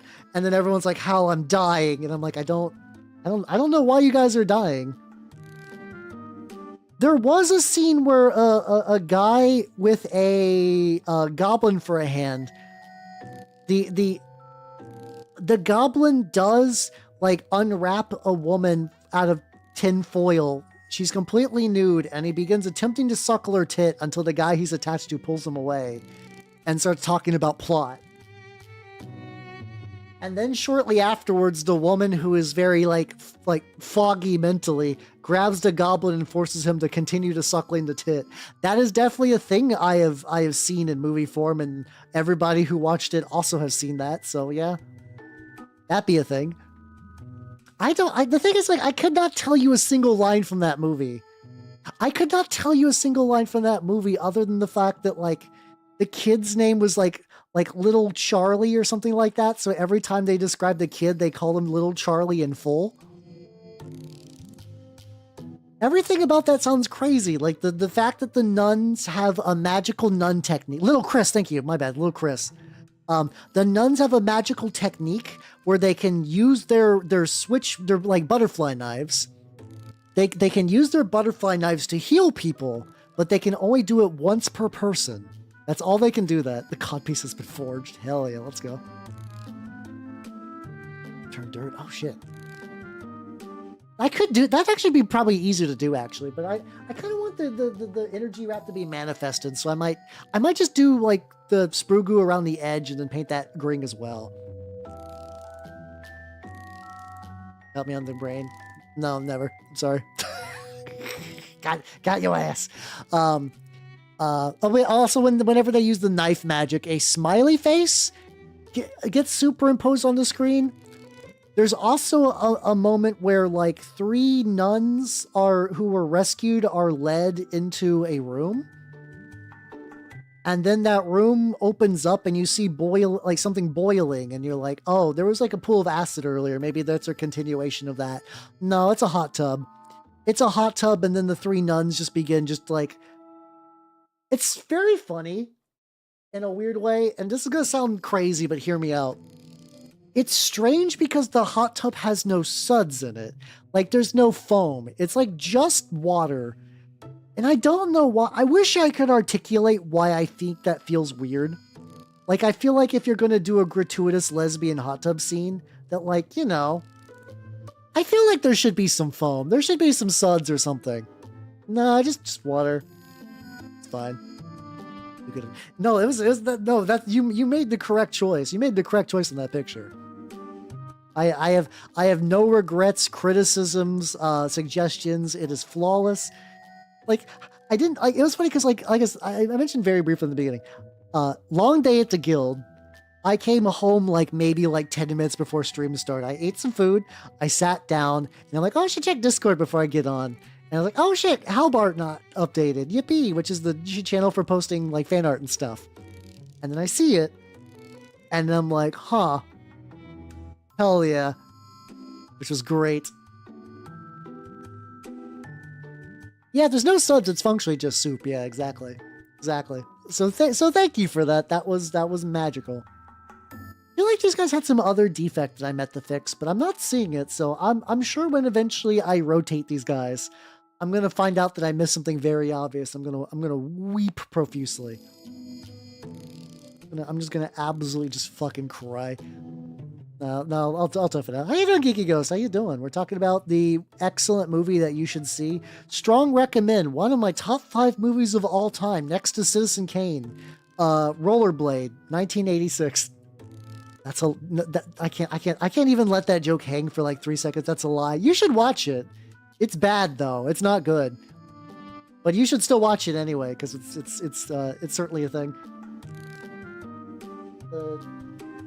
Various Blight Lords are done now, which is cool. I freed up some desk space. The lads I worked on today are drying.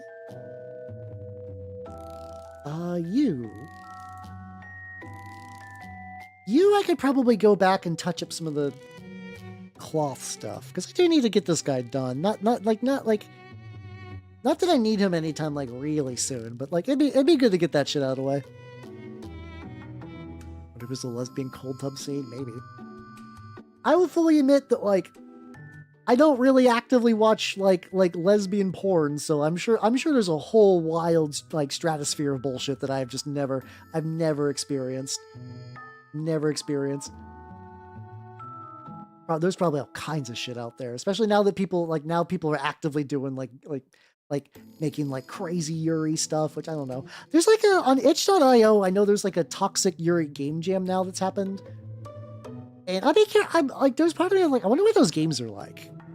Like I wonder how those games turn out. Like what level of toxic are we talking about? Are we talking like cheating? Are we talking like emotional abuse? Are we talking like cannibalism? Because if it's cannibalism, that shit's fucking rocks, and I might give one of those a play. But like I don't know. I see that every now and then, because I see some people I know who are like, I should enter into this, and they should. You know, it's always cooler to make things than not to make things. It's like I'm looking in through the window. I'm like, oh, I wonder what goes on in Yuri Land.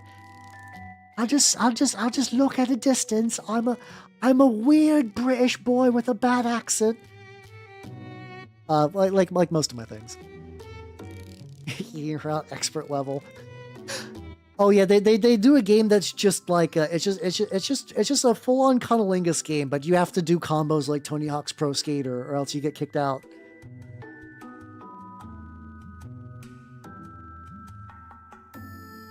No, see, I mentioned it before. I was under the impression that there was way more cannibalism in Andy and Lele. There's really not. The Confident Andy and Lele, which is a game I enjoyed, and I want it to be done before I go back and finish it. I enjoyed the little bit I played, but like I don't know what the status of that game is right now. Like I know that there was a route I was on that I think was like the bad end route, so it like the good end route was the one that was getting kind of like. What I understand is basically like an Andy and like one route is Andy and Lele kind of like fall in love, and it becomes like I don't know if I'd say like a healthy thing, but it becomes kind of like a twisted romance thing. And then I believe the other route is where like Andy kind of realizes that Lele is a terrible, terrible person, and Lele's doing like real nefarious, shady shit with demons in the process. How's it going, Noodles? How's it going, Noodles? How's it going? I'm talking about that. I'm angry about the Confident Andy. No, I'm not angry. The thing I'm angry about that game is that weirdos on the internet harassed the author till they basically just disappeared off the internet. That makes my fucking piss boil. That makes me upset. There's just absolute fucking cretins out there, just like, you know, ruining art for no reason other than the fact that they are boring. They're boring and hollow people. That's the kind of stuff that gets me upset. You know, just a fish get a wipeout sound. But it's still, I will say though, one thing in this theoretical Tony Hawk's lesbian skateland game that needs to exist is like you still have to play punk music. Like if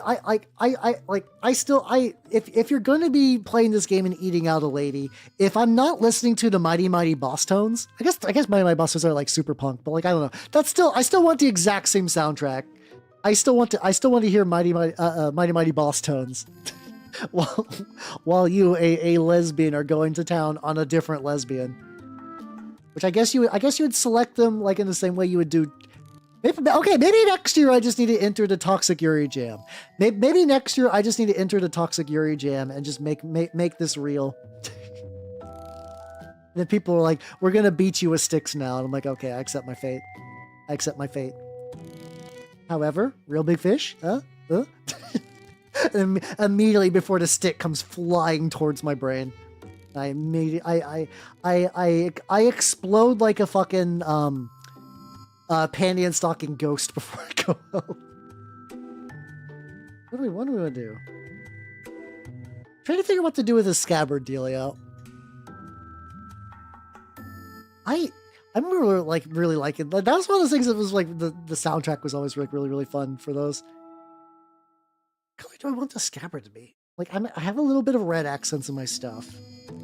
Everywhere else is basically kind of toned up the way I want. Mouth. I do need to get his. Okay, there's like a couple little bits on the skeleton guy in the back. Got like a little rope I gotta hit up. I gotta do a couple little hole bullshits. That's not too bad though. Oh shit! It's ad break time. See you guys in a bit. Wow.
And you all are definitely something today. All right, we're back. Yippee. Also, I've remembered something that I do need to do with these guys before shit gets too deep. I was going to do the glue technique on them. So for context, eventually what you can do with the glue technique is you use super glue to seal everything in, and then you can cover it in like paint water. Like you can use speed paints, and then you can use alcohol to activate them. Now, this does basically consume a brush. Like this does destroy a brush. That's why I keep a bunch of these like little testers shitty brushes. You get like a bunch for $5, and they are immensely disposable. There we go. gonna take super glue. I got a little base and I'm just gonna seal that shit. It smell like really crazy bad for a while, but that's also fine. It's gotta be really careful not to touch any of this either. You know, it's a lot more glue.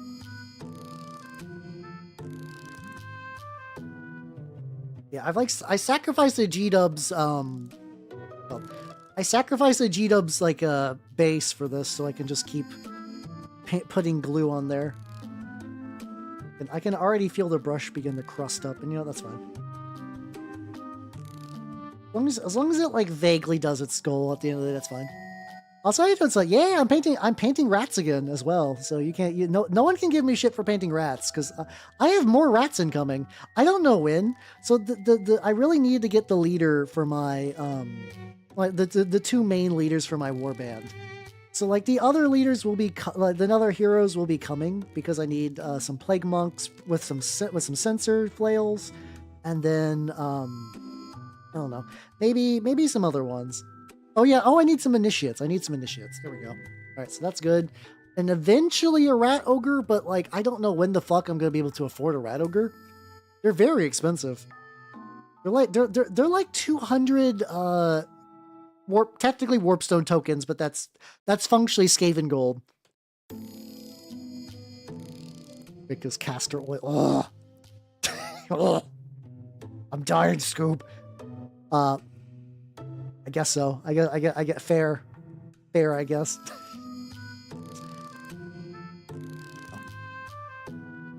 So much fucking glue on this bad boy. Also gonna be nice because at the very least it's gonna leave everything like a little kind of like this like sickly shiny sheen to it, which I'm greatly enjoying. It feels crazy though because I'm just like slathering glue on a motherfucker. Like everything for mini painting with it's just like you're like you shouldn't be doing this. Like not that it's gonna like ruin the model. Like it's just sealing things in, but it's like that's not. You don't paint glue. What are you doing? What are you doing with this? Thank you, bows. Once again, I've been doing too much Mordheim because I was like bows. No, I'm dead. What about bows? I do need some bow guys for like human armies. Like I don't know. I'm at that stage where I'm like every mini could be a Mordheim mini, which has been cool. But like you know, I need to get at least the rat warband done. True, it is. Yeah, exactly. It is better to paint it than to eat it. Fair. That has been sealed in. I think. I don't know. I feel like there should be more on there. Oh god. There's always been like that, like in my list of very slight fears as a streamer, like not that I was ever thinking about that, like they're like, oh, I'd accidentally like fuck up and like get like too much fume or something like that, and then just be like absolutely just fucking off my gourd, which could be dangerous, you know. Luckily, I haven't done that, and I haven't like actively cut myself during a stream on accident, which is good. It's always like why I'm paranoid about X-Acto knives. Where I'm like, what if I fuck up?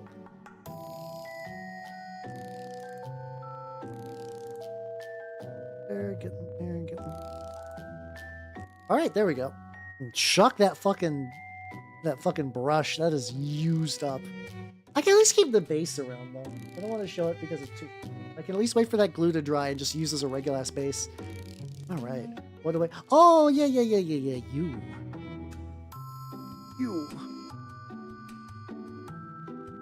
Let's get that last little bit because these guys are almost done, which will be good. A little bit of. Oh, there we go. I set my spirits, my fucking sorry, every now and then I think I'm beginning to mostly blot it out, but every now and then I do hear my neighbor just kind of like stomping around upstairs. Once again, it's not too bad though. For me, the big thing is that like I don't hear like TV or anything, because that would mean that he could hear me, which I don't want. So far so good in that regard. I've heard like people like yelling outside on like a Sunday morning, and that hasn't been too bad.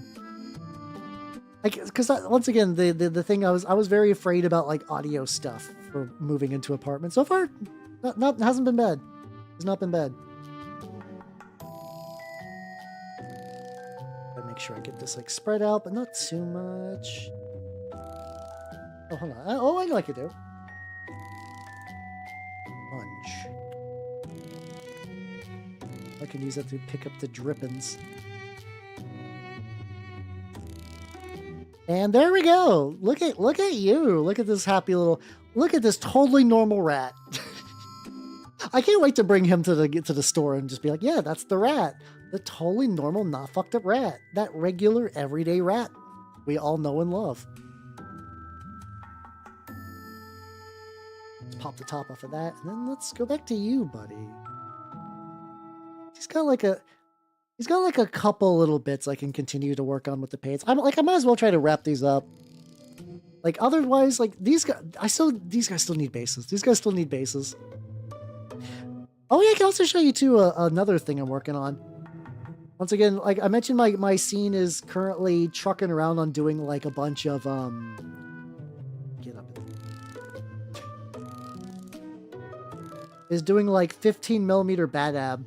So I've been working on my minotaurs a little bit. I'm still building them, but like I found out that on these like gigantic, crazy, oversized contemptor dreads that a lot of the accessory bits that I used for like the regular ass minotaurs work fine. It's like a little bit of like gap on there, but like, hey, there we go. That's been the weird thing about this 15mm project, where it's like, it's been neat. Like it's fun seeing like a little tiny space marine that is just like, oh, he's so small. And you can just put like a big old blob and it takes like no effort to paint because there's like zero details at 15mm. It's not quite as crazy as like 6mm stuff, but that's almost too small. Like I think there's some things like Napoleonics that look good at 16mm. At 6mm, I mean, but like not, I don't know. I miss the Warhammer stuff. I'm kind of, but like, it's, but also like you can't, there's not like a lot of customization options. Like I know some of the people, like one of the guys locally for like a big event we're doing is getting like some like custom sculpts. Isn't how good at 6mm. I guess you could 3D print the model that Sir Nicholas made. At that, and just leave me at my big scale and just make me like a Demon Prince or something. That could be fun. Make me like a Lord of Skulls, maybe. Like a little like a bunch of little wigglers. Got that, and I also got to get like just like a tiny bit of metal for his eyes because he's got those little. Oh yeah, I know I could do. I could cheat. I'll make those brown instead. I mean, I'm pretty sure if I was to look through the all the rules and stuff, I think I have enough like in mimic form. You know, I could have monster. Oh, probably don't have monster stature. I definitely have demonic talons. I have demonic visage for sure. I probably got some more. It's been a while since I looked through that book, even though that's like an army I run. It's funny. I do really like the 3rd edition Chaos Codex. Is like I got like 5 minutes to kill. This might be like a fun little read, and it is. Every time it's a fun little read. It's such a good codex. Such a good codex.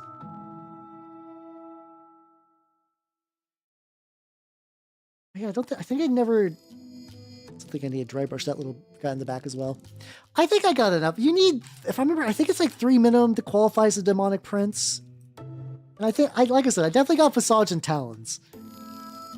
There's probably some other ones I could probably qualify for if I just like refresh myself on the list. All right, I need like one. Actually, I could use a little bit of evil chrome. Oh, thank you for the hydrate. I will do that in a quick sec. Yeah, it's like I like it as somebody who likes having a lot of ways to like really customize my own dudes, but like, and a lot of stuff it's fun to read about. You're like, ooh, this upgrade seems cool, but then you're like, wait a minute. Wait a minute.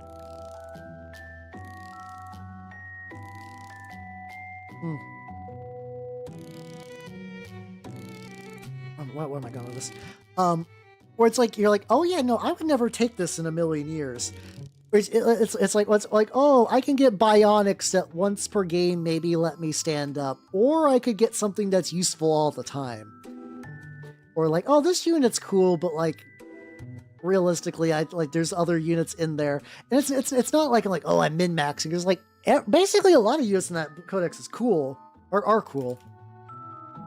But like not cool necessarily in the same way. Like just it's like some things are just kind of cooler than others, and you know. I do like it though. I do like it. Also, something I'm trying to do is like so like my friend plays Space Marines, and we're playing 3rd edition, and I was like, okay, you know what? Because because I did a little bit of looking online, and like it's kind of interesting during those like early eras, the way codex design works kind of shifted. So like 3rd edition 3.5 Chaos Codex fucked. Cool, legit. The Space Marine Codex for 3rd edition that was released really early on, basic, boring, lacks a lot of stuff you expect out of Space Marines. The 4th edition one does have a lot of that stuff, and I'm like, hey, you know, these are basically compatible. So I'm trying to see if I can get him to try that out. So I was trying like a dark blue for the scabbard. Maybe like using like a this slightly brighter blue. I know it's gonna kind of blend in a little bit with like the existing colors and stuff. That's kind of fine. But yeah, it's the internal balance, and also, you know, you do got broken things like the fucking, I don't know what, like obliterators are already good as an elite. I don't know why they were like, we should let Iron Warriors have like a bunch of obliterators. Like I know that like in the lore the obliterators are like that's like their thing. So how you doing, Lord of Bones? How you doing? How you doing? Oh yeah, exactly. Like I remember looking at like the veteran Space Marines from 3rd edition. I'm like, why are you paying like 40 points extra for like something that's shit? And meanwhile, Chaos Space Marines were like, oh yeah, you can get like a really bitchin' veteran for like a very reasonable price. And I'm like, oh shit, that's real unfortunate for regular Marines. Oh yeah, how you doing, Lord of Bones? How you doing? How you doing? Also, I think isn't there's like a Tyranid Codex. I think the 4th edition Tyranid Codex is also supposed to be pretty baller as well. Let's shake the fuck out of this. Try and get like a little bit of rope on there.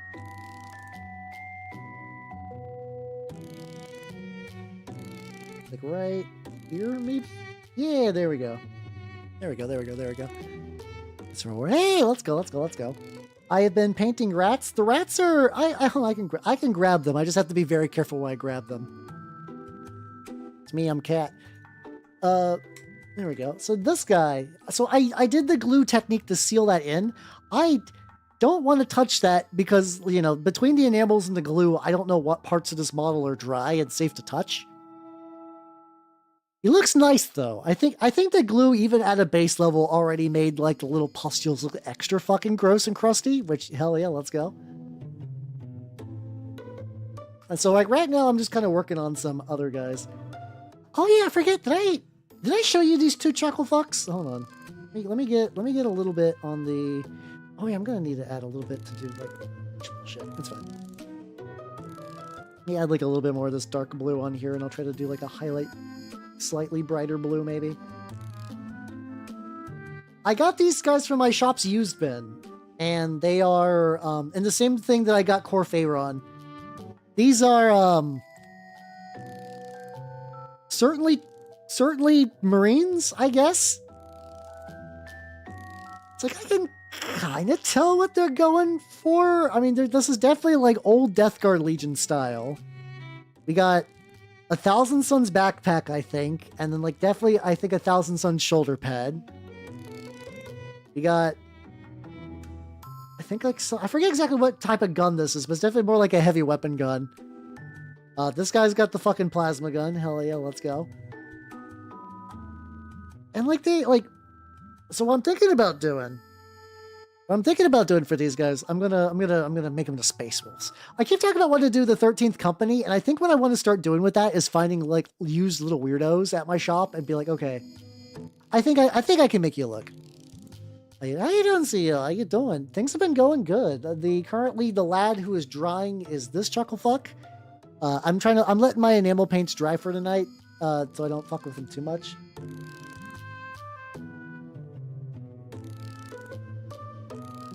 You know, I do got Corphayron.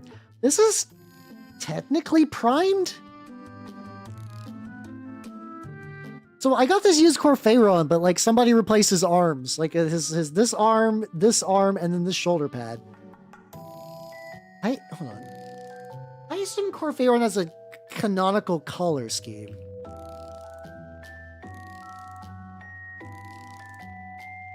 Oh, he's like super light gray, like light gray to the point of like borderline white.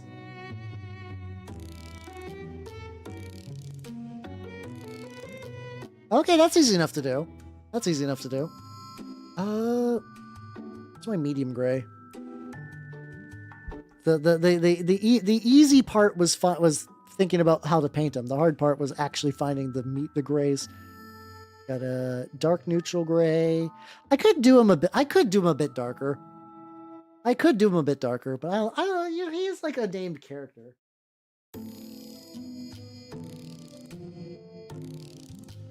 See my infinite pile of paints if I can find the exact shade I want. Water container. Brown gray was 2. Actually, this brown gray was like reasonably light. Yeah, let's give it a go. I'll use a little bit. I'll use this brown gray from... at some point, I just, like... I think I've been just enjoying the consistency of the Pro Acryl paints more. They've been nice. They've been good. All right, good. All right, Mr. Phayron. Let's paint Dad of the Year. What else is he got going? Unfortunately, I downloaded a picture of him, and he was like really, really small. Get that again. It's kind of weird that, like, do you guys ever forget that there's like an entire Horus Heresy card game? Like, I forget that shit all the time, that they're just straight up as like a Horus Heresy card game. And like every now and then I get reminded of it when I'm like looking up stuff. Okay, so here's canonical Corphayron. There we go. It's got some cool art. Like, it's got like a really, really, really bitchin' looking what's it called? Oh, like a weird light gray. That's fine. It's got like a really, like, for like Ashen Claws, like they're Raven Guard renegades. I feel like there's got to be like a ton of battle. Isn't Battletech one of those franchises where there's like a ton of like little goofy stuff like that? Like tons of little spin-offs and whatnot. I wonder if I should actually just do like the...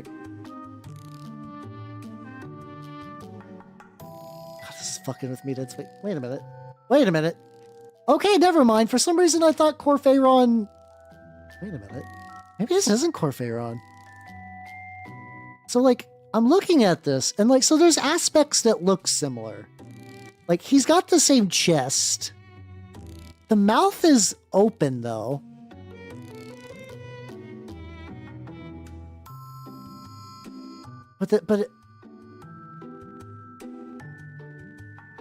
Wait a minute.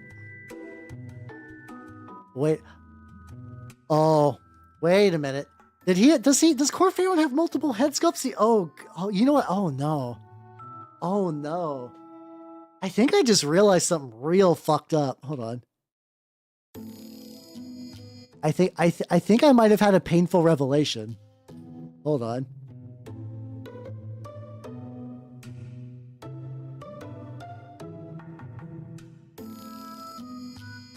Okay, I need you guys to sanity check this for me. This could go either way because of the paint job. This might be Erebus's head. I'm not entirely sure. Sidon Rookie, how you doing?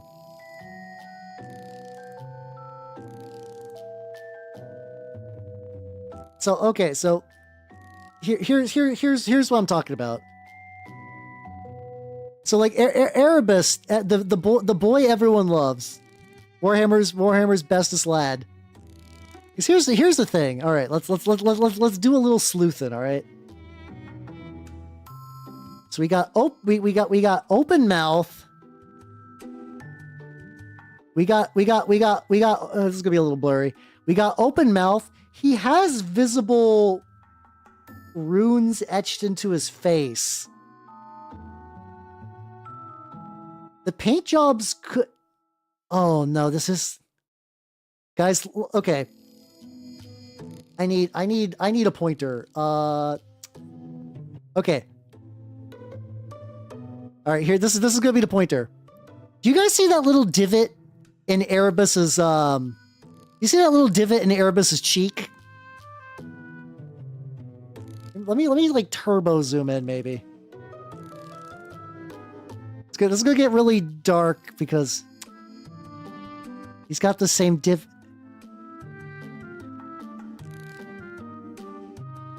Oh my god.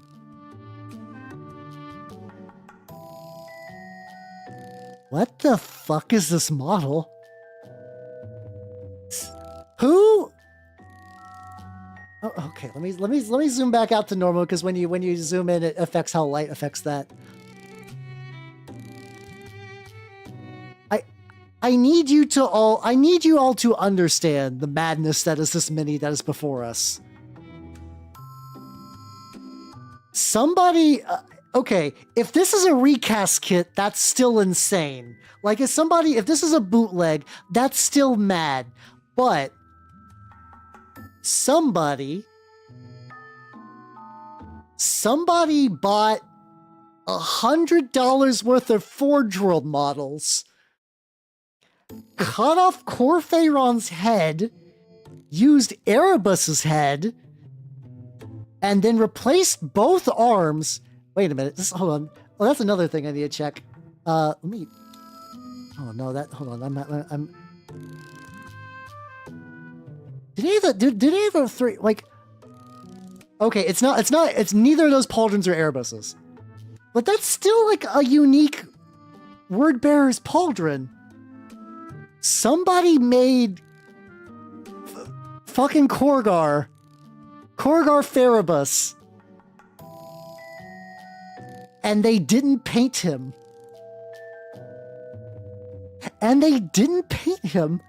They primed him gunmetal. He sat on a shelf. He was sold. And I bought him for $3.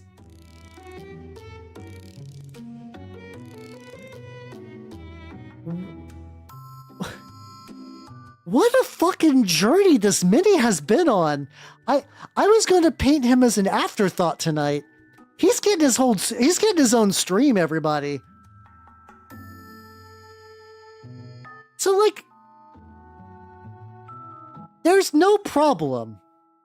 There's no problem, morally speaking. It's just bizarre. This is buck wild. There is a whole ass story on this nonsense guy, and I feel like if I casually paint him... Yeah, okay, yeah, hold on. I'm gonna set him aside. I'm gonna, like, I can't remove the little bit of gray I painted on his shoulder.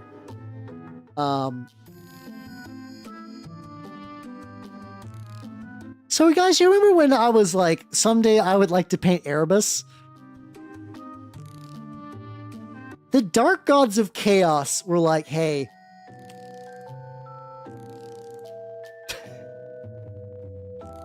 oh yes, please, if you can. You don't need to. It would be funny. This is the point. Oh, okay. Hold on. Whew. I'm mentally recovering from that psychic blow. Oh boy.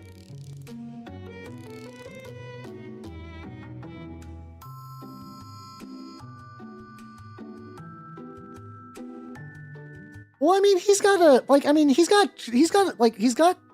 the classic Terminator backpack. Like, everything about him is reasonably legit. Hold on. God, yeah. It's hard to see, but if you look into his neck, you can kind of see that there's like a really weird little like empty gap where clearly this head was not necessarily meant for that body. Which Chaos Gods? Yes, all of the above. All of them. We got Sluggle. We got Zorn. we got quiche, and we got Malol, fuck it. I'm not doing a third one. I'm not doing a fourth one. Okay, what do I want to do then? Because that, like, is okay. That guy needs his own attention. I could work more on these boys. I could work on some word bears a bit more.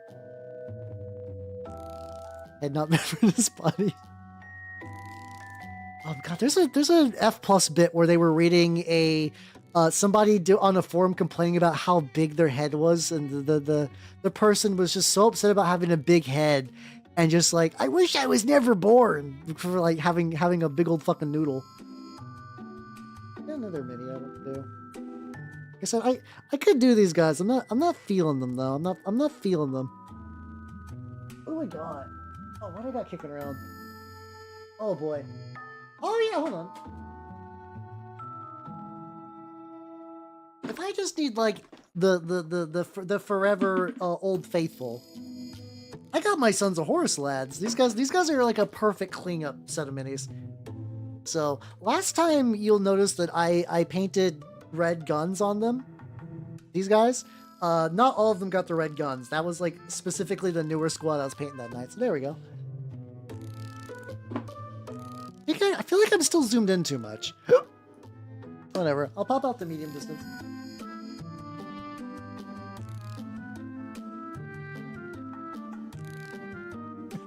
Zorn and Turgle. Giving me mental. It's so crazy. The thing is though, like, here's the thing. If somebody was just trying to make their own custom Terminator captain guy, like if they're trying to make like their own Praetor or whatever, it's not bad. Like at the end of the day, the journey it took to get this model put together is like absolutely mental.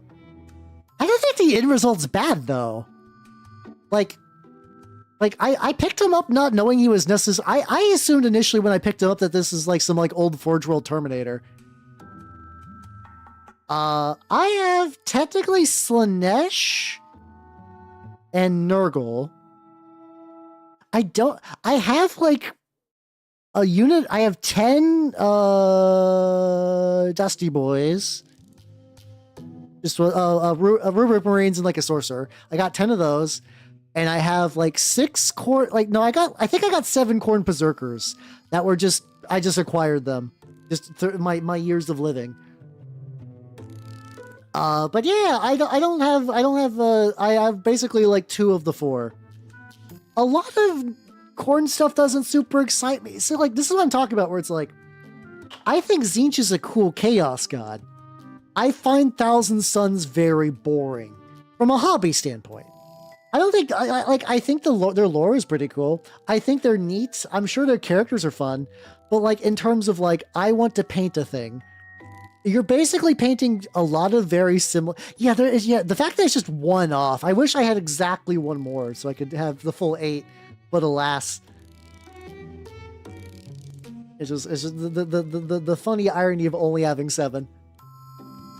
Kill teams to pay. That's how you doing, Astro? How you doing?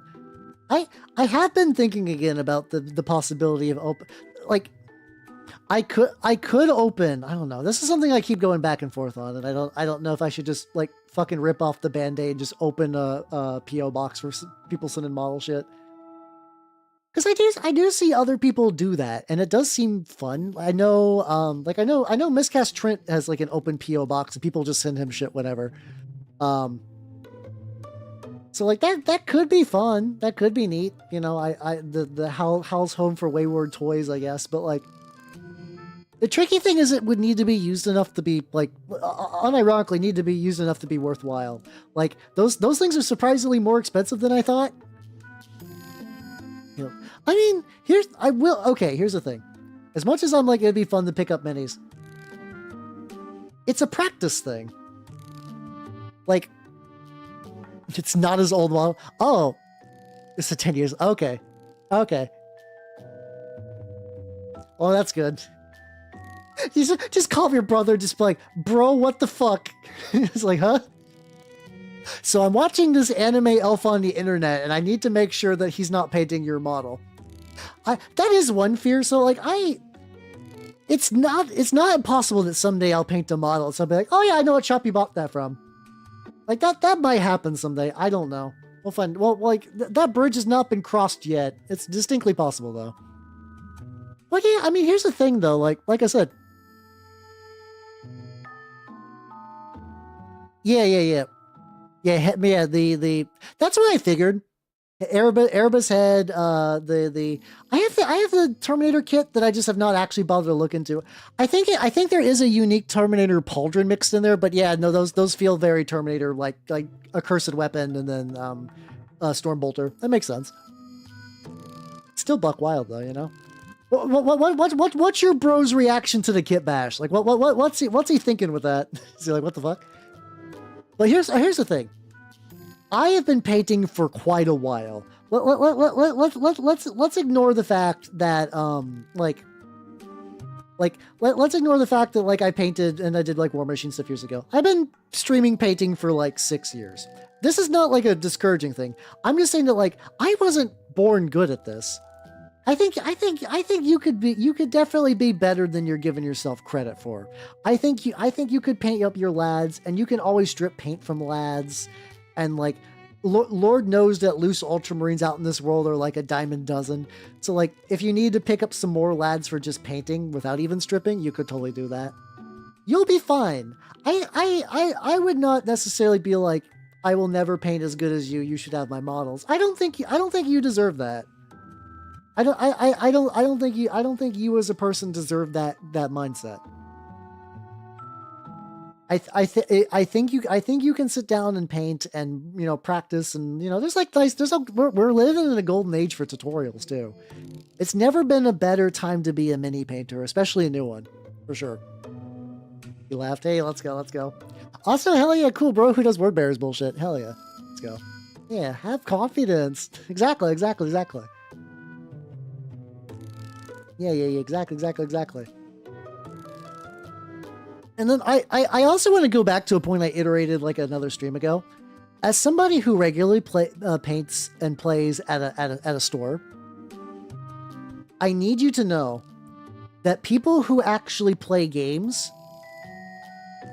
are so excited to play with minis that aren't just gray tide.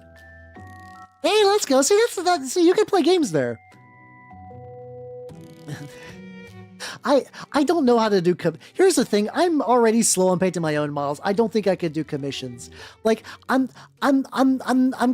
never say never. There might be a time in my life where I'm like, oh fuck, I need to eat.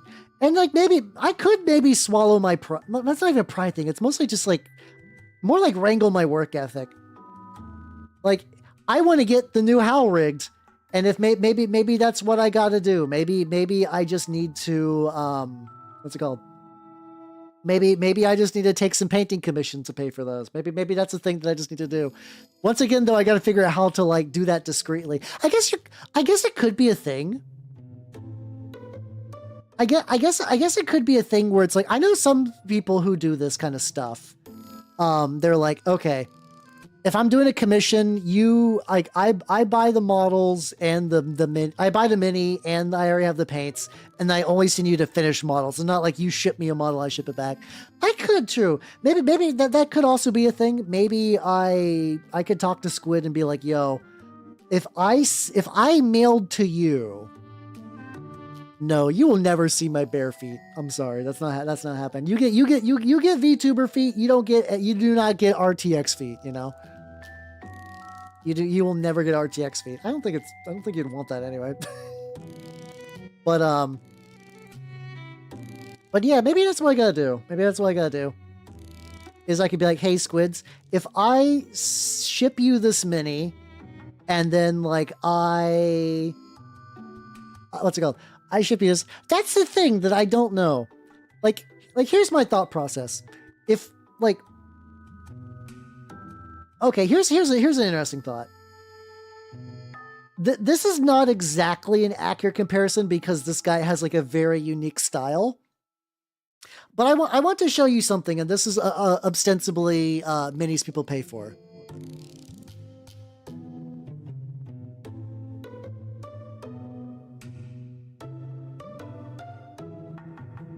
There's a guy I look up to called Mold. He does really, really cool minis. He does really, really, really cool minis. And he also sells them occasionally. I'm trying to see if I know I've seen him sell his minis in stores before. I keep getting his fucking book instead. It's driving me fucking nuts.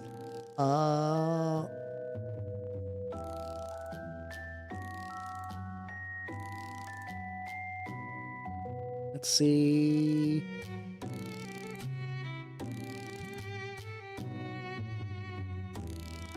Let's see. Okay, you know, I might cheap. Hold on. Let's see.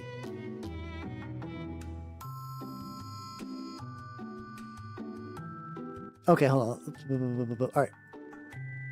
So I've seen this guy sell his minis before. I'm going to grab a mini of his. I'm gonna show a picture. Oh, I think this guy was for sale. Okay. This guy does like very buck wild kit bashes, so this might be a poor comparison, but I just this is we're testing, we're talking, we're being theoretical. Let me take a little screenshot of this. I do really like his style though. It looks really, really sick. Okay, so here's a mold mini. It's been built up, whatever, off of like a base. I think this is like from his like Death Guard set he did also Sahain? Please tell how you doing? Tell me how to pronounce your name. I'm bad at it. But he sold minis like this for like $100. These are Melly and Eyes, a fan of yours enjoys watching you paint. Oh, that's cute. Hell yeah, let's go. Well, wait. Ask if she doesn't want to speak. What's she painting? What you painting, nerd? What you painting? But yeah. Also, thank you for coming as well. Goading your friend or not, I do appreciate you stopping by. Hell yeah. But yeah, like Mold has sold minis for like $100 a pop. And that feels like a lot. But yeah, it's interesting thinking that like, if I was to do a commission or like sell a mini, like, would like 30, 50? I don't know. It's something that I will struggle with forever. Do you price by hours? Who knows? I do it. Expedition 33 is one of those games that I think is neat, but I just have zero time to ever play it. I think I was like, I'm going to maybe play this during the winter, and then I did a bunch of other productive stuff during the winter. Yeah, I guess if for a commission, yeah, because commission you could charge per hour, and then maybe like a finished mini would just be like, this is what it is, you know? Like $13 an hour, you know, like $13 an hour is minimum, well, not necessarily minimum wage, depending on where you go, but like reasonable minimum wage. I think minimum wage should be 13 an hour, you know? I don't know, maybe. Like I said, the thing is, like, I do think I need to utilize my painting as a resource for my streams. Because, like, I'm being a baby back bitch. I'm absolutely being a baby back bitch about this kind of thing. Oh no, it's fine. Like, no pressure, no pressure. It's all good. It's all good. You know, I don't want to scare anyone. But I do appreciate that she likes my stuff. That is good. That is good.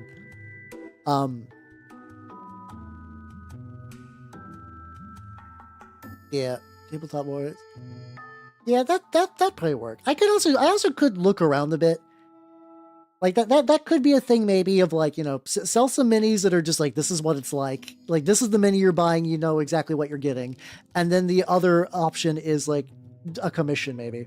Because I could use that to buy stream asset stuff. I could use that to get the rigging.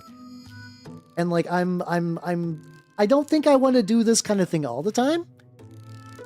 But maybe now's the time to do it, you know? Maybe now is the time to mix things up.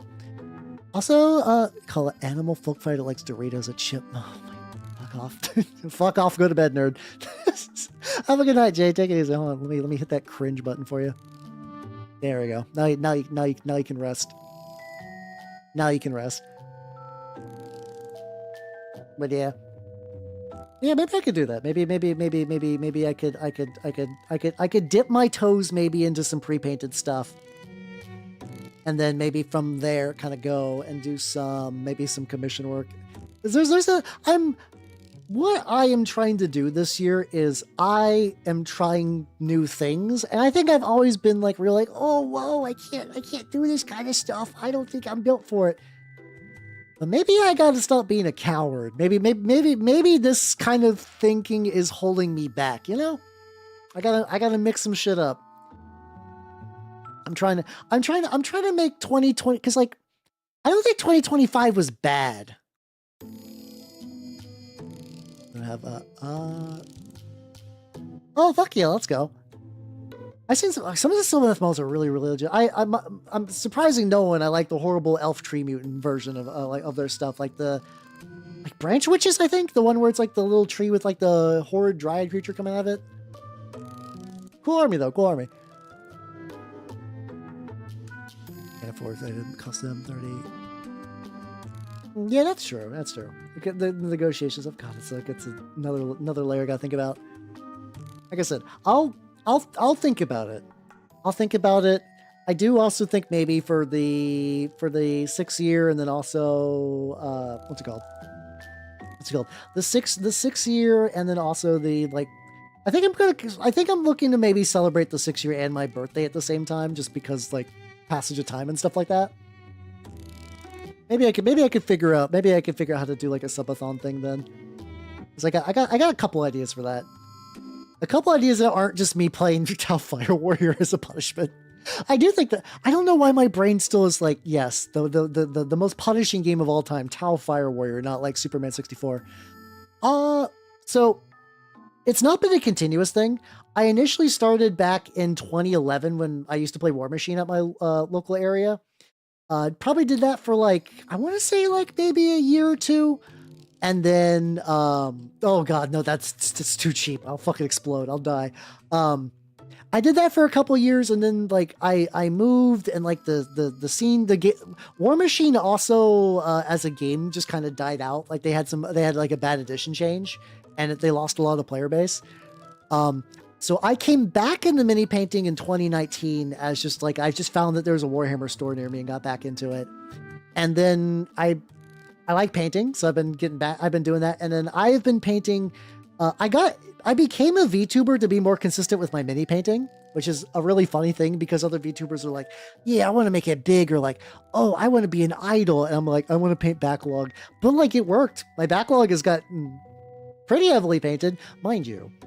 My backlog also increases at a pretty steady rate, but I have a very consistent painting. I'm now known locally as the guy that shows up with new minis that are like painted and everyone thinks they're cool, which is like, you know, that's a great feeling. That's an excellent fucking feeling. So yeah, I'm gonna say let's say roughly guesstimate it to like 8 years. You know, it is a nature to backlog. It's because it's interesting because like when like a digital artist has like a random idea, they just they got forever paper and they sketch it. But for like if you have like a little one-off idea of like, oh yeah, it'd be cool if I paint like a goblin. Oh, that's a mini from Mold, a guy I really enjoy. I really enjoy their work. Mold has a book that is like $20 of just fantastic looking real freak shit minis that I enjoy a lot. Strong recommend if you ever want to like pick up a book about like basically like an art book of minis. I think if I remember his process is that like he'll read about a thing in a faction and then draw it without having like any real like knowledge of what it looks like. He kind of just like does his own takes on like every Warhammer thing, which is cool. I think it's a neat approach. These fuckers are like starting to dry out in the guns a little bit. But yeah, it's tricky because minis are like, okay, you got that. They are game pieces, so sometimes you just want to get a mini to do a cool thing in a game. Sometimes you get a good deal. Sometimes, a big new box set comes out, and FOMO is real. I've bought things for FOMO reasons and never finished them. And that's something I'm trying to cut back on, but like, I'm sure that will happen again. I'm sure that will absolutely happen again and again and again and again and again and again. Like, I'm sure that's going to be a thing. But like, Yeah, it's tricky though because there's all kinds of like little itty bitty reasons for like why you would like have a backlog, and then the backlog is real. But, hey, it's all good. It's all good. Oh yeah, there's I know a lot of my viewers are like I'm in Burgerland, so like the time is fine for me. But yeah. Make sure you get your sleep and stuff. But yeah, thanks for stopping by. Hopefully you had fun. Hopefully you had fun. Oh yeah. But yeah, no, it's all those also now I've weirdly become the guy that people just give minis to. I'm trying to give back. I also, been giving minis back to my local scene. Like somebody was like, "Hey, I need a Croxagore," and I was like, "Well, I got like a FOMO is like fear of missing out." Like sometimes it's so technically like it's kind of weird because FOMO kind of gets misused. Sometimes it is just like buying into hype more than anything. So like, okay, here's like a good example of like that for minis things I'm thinking of. The Armageddon box set is coming out soonish. I also realize I'm painting directly over this. Making Polish things? Probably. I feel like I'm like Poland neutral, but like, hell yeah, let's go. Hell yeah. So like the Armageddon box set, it looks cool. It's neat. Do I need any of the minis in the need? Like, I am playing games. Do I need the Armageddon box set? No. But the hype for that is pretty real. I will say I have a little extra little bit for that. Also, how you doing, Alfard? How you doing? Welcome. Where like I could use that. I'm sure some of you nerds would like to see me paint the minis from that box set, maybe. Well, let's say I was just like Johnny regular person, I put my pants on 3 legs at a time like everyone else. But so it's like, well, I don't need these, but like, whoa, cool box set and hype, and my friends are going to be doing that, and like, wow. So you'd be like, well, I might not need these, but I'll pick it up anyway, and then you don't paint them because like you don't actually really need the minis or whatever. More minis. I'm trying to cut back, but also like, but yeah, like I said, like I think it would like I can think of projects. So take it easy and have a good night. And it sounds like you were driving, so have a good trip, yo. Hell yeah. But like, I can think of cool things to do with that on stream. Like I think I talked about the idea of doing a thing about like building out a Space Marine chapter with you nerds, as like kind of maybe roll some different charts, maybe build some lore for them, and then paint up the guys. Maybe 3D print some bits to make that look extra cool. And like that could be neat. Like that's a thing that not I uniquely as like a person, but like as somebody in my position could make that work. It's a cool idea. But that goes back to the original point. Do I need the Armageddon box? What's how you doing, Melon? Have a good night and take it easy. Thanks for popping in there, and hell yeah. So yeah, like I said, I don't need any of those things in the box. But there is a hype element. There is a thing I could do with it. And that maybe I get that project started, maybe I don't. Maybe I paint like 10 minis from that box set and then I don't finish it. Distinctly real, distinctly possible. Could absolutely happen, Oh yeah, you got basically like every sci-fi human. You got so fucking many. But yeah, it's interesting to think about. And like, so sometimes that's not like a full box set. Sometimes that's just a mini. Like that like I didn't end up getting it, but that Defiler kit's really cool. She did. Hell yeah, let's go. I also realized once again, I continuously notice how much I say hell yeah, even in like a business sense. Even when working, I will say hell yeah, and it's just like, oh yeah, my language is rotten. Oh, before you go, look at my rat. Check it out. Yeah, let's go. Oh, so I'm curious because like some of these like this is shinier than this, and I don't know if that means that like I missed a little bit of the glue layer. I'm not opposed to destroying another brush for another coating of glue just to be absolutely sure, because I'm going to be applying isopropyl alcohol to them. And you know what really, really suck? If I put isopropyl alcohol on it and everything else just melted away, that would be fucking terrible. I also do live a lot closer to like the place I can buy those now, so like I could make that like a real quick trip. But yeah, so you know, I very much likely will get that box probably, if I'm going to be honest. I do think that would be. I also think some of the malls look cool. I think I mentioned before, I've had this like really weird long-standing idea of doing an Iron Warriors themed orc warband, where an Iron Warrior decides just to kind of like find like, because like Iron Warriors have weaponized Xenos before. Like that, like they got that fucking like Tyranid shit that like shits out obliterators. So I just like the idea of like a bunch of like Iron Warriors browbeating orcs into servitude. And apparently I was curious and did see, I think there is a Gaunt's Ghost book where there is like straight up like an orc considered as a human his war boss. So it's like his boss. I don't think they say war boss necessarily, but like their boss. So it's not even like that weird canon wise. I could absolutely see some Iron Warrior, just like random warp smith decide just to kind of wild the fuck out. So let me mash that snooze. Yippee. Let's go. I will say I think I've gotten a lot better at like keeping track of the ads, which is good.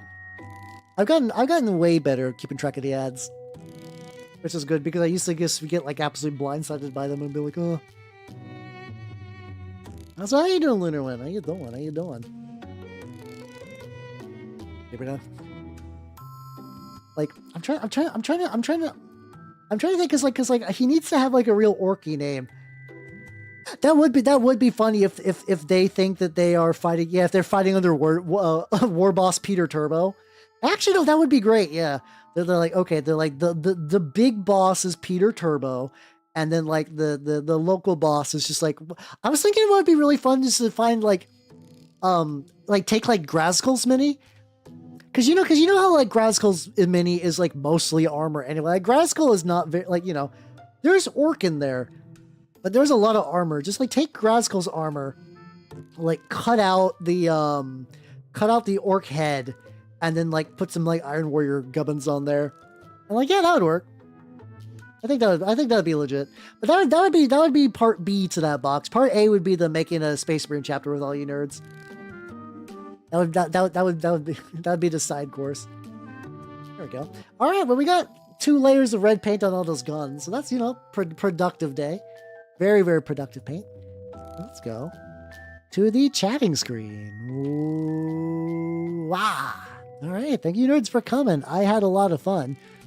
Schedule wise, like I said, on other places, this is going to be I could hear myself. This is going to be a slightly short week because I am going to be traveling this weekend. So, the next stream, last stream for the week, will be on Thursday, where I will be playing Half-Life 2. I don't know how close I am to the end, but I feel like I'm pretty close. And if I do that, I will probably play that like Skate Doka game to wrap it up, because I think that'd be like a fun little palate cleanser. But yeah, everybody on the YouTube side, I'm gonna cut you nerds loose. So bye, YouTube people. Bye bye. And let me get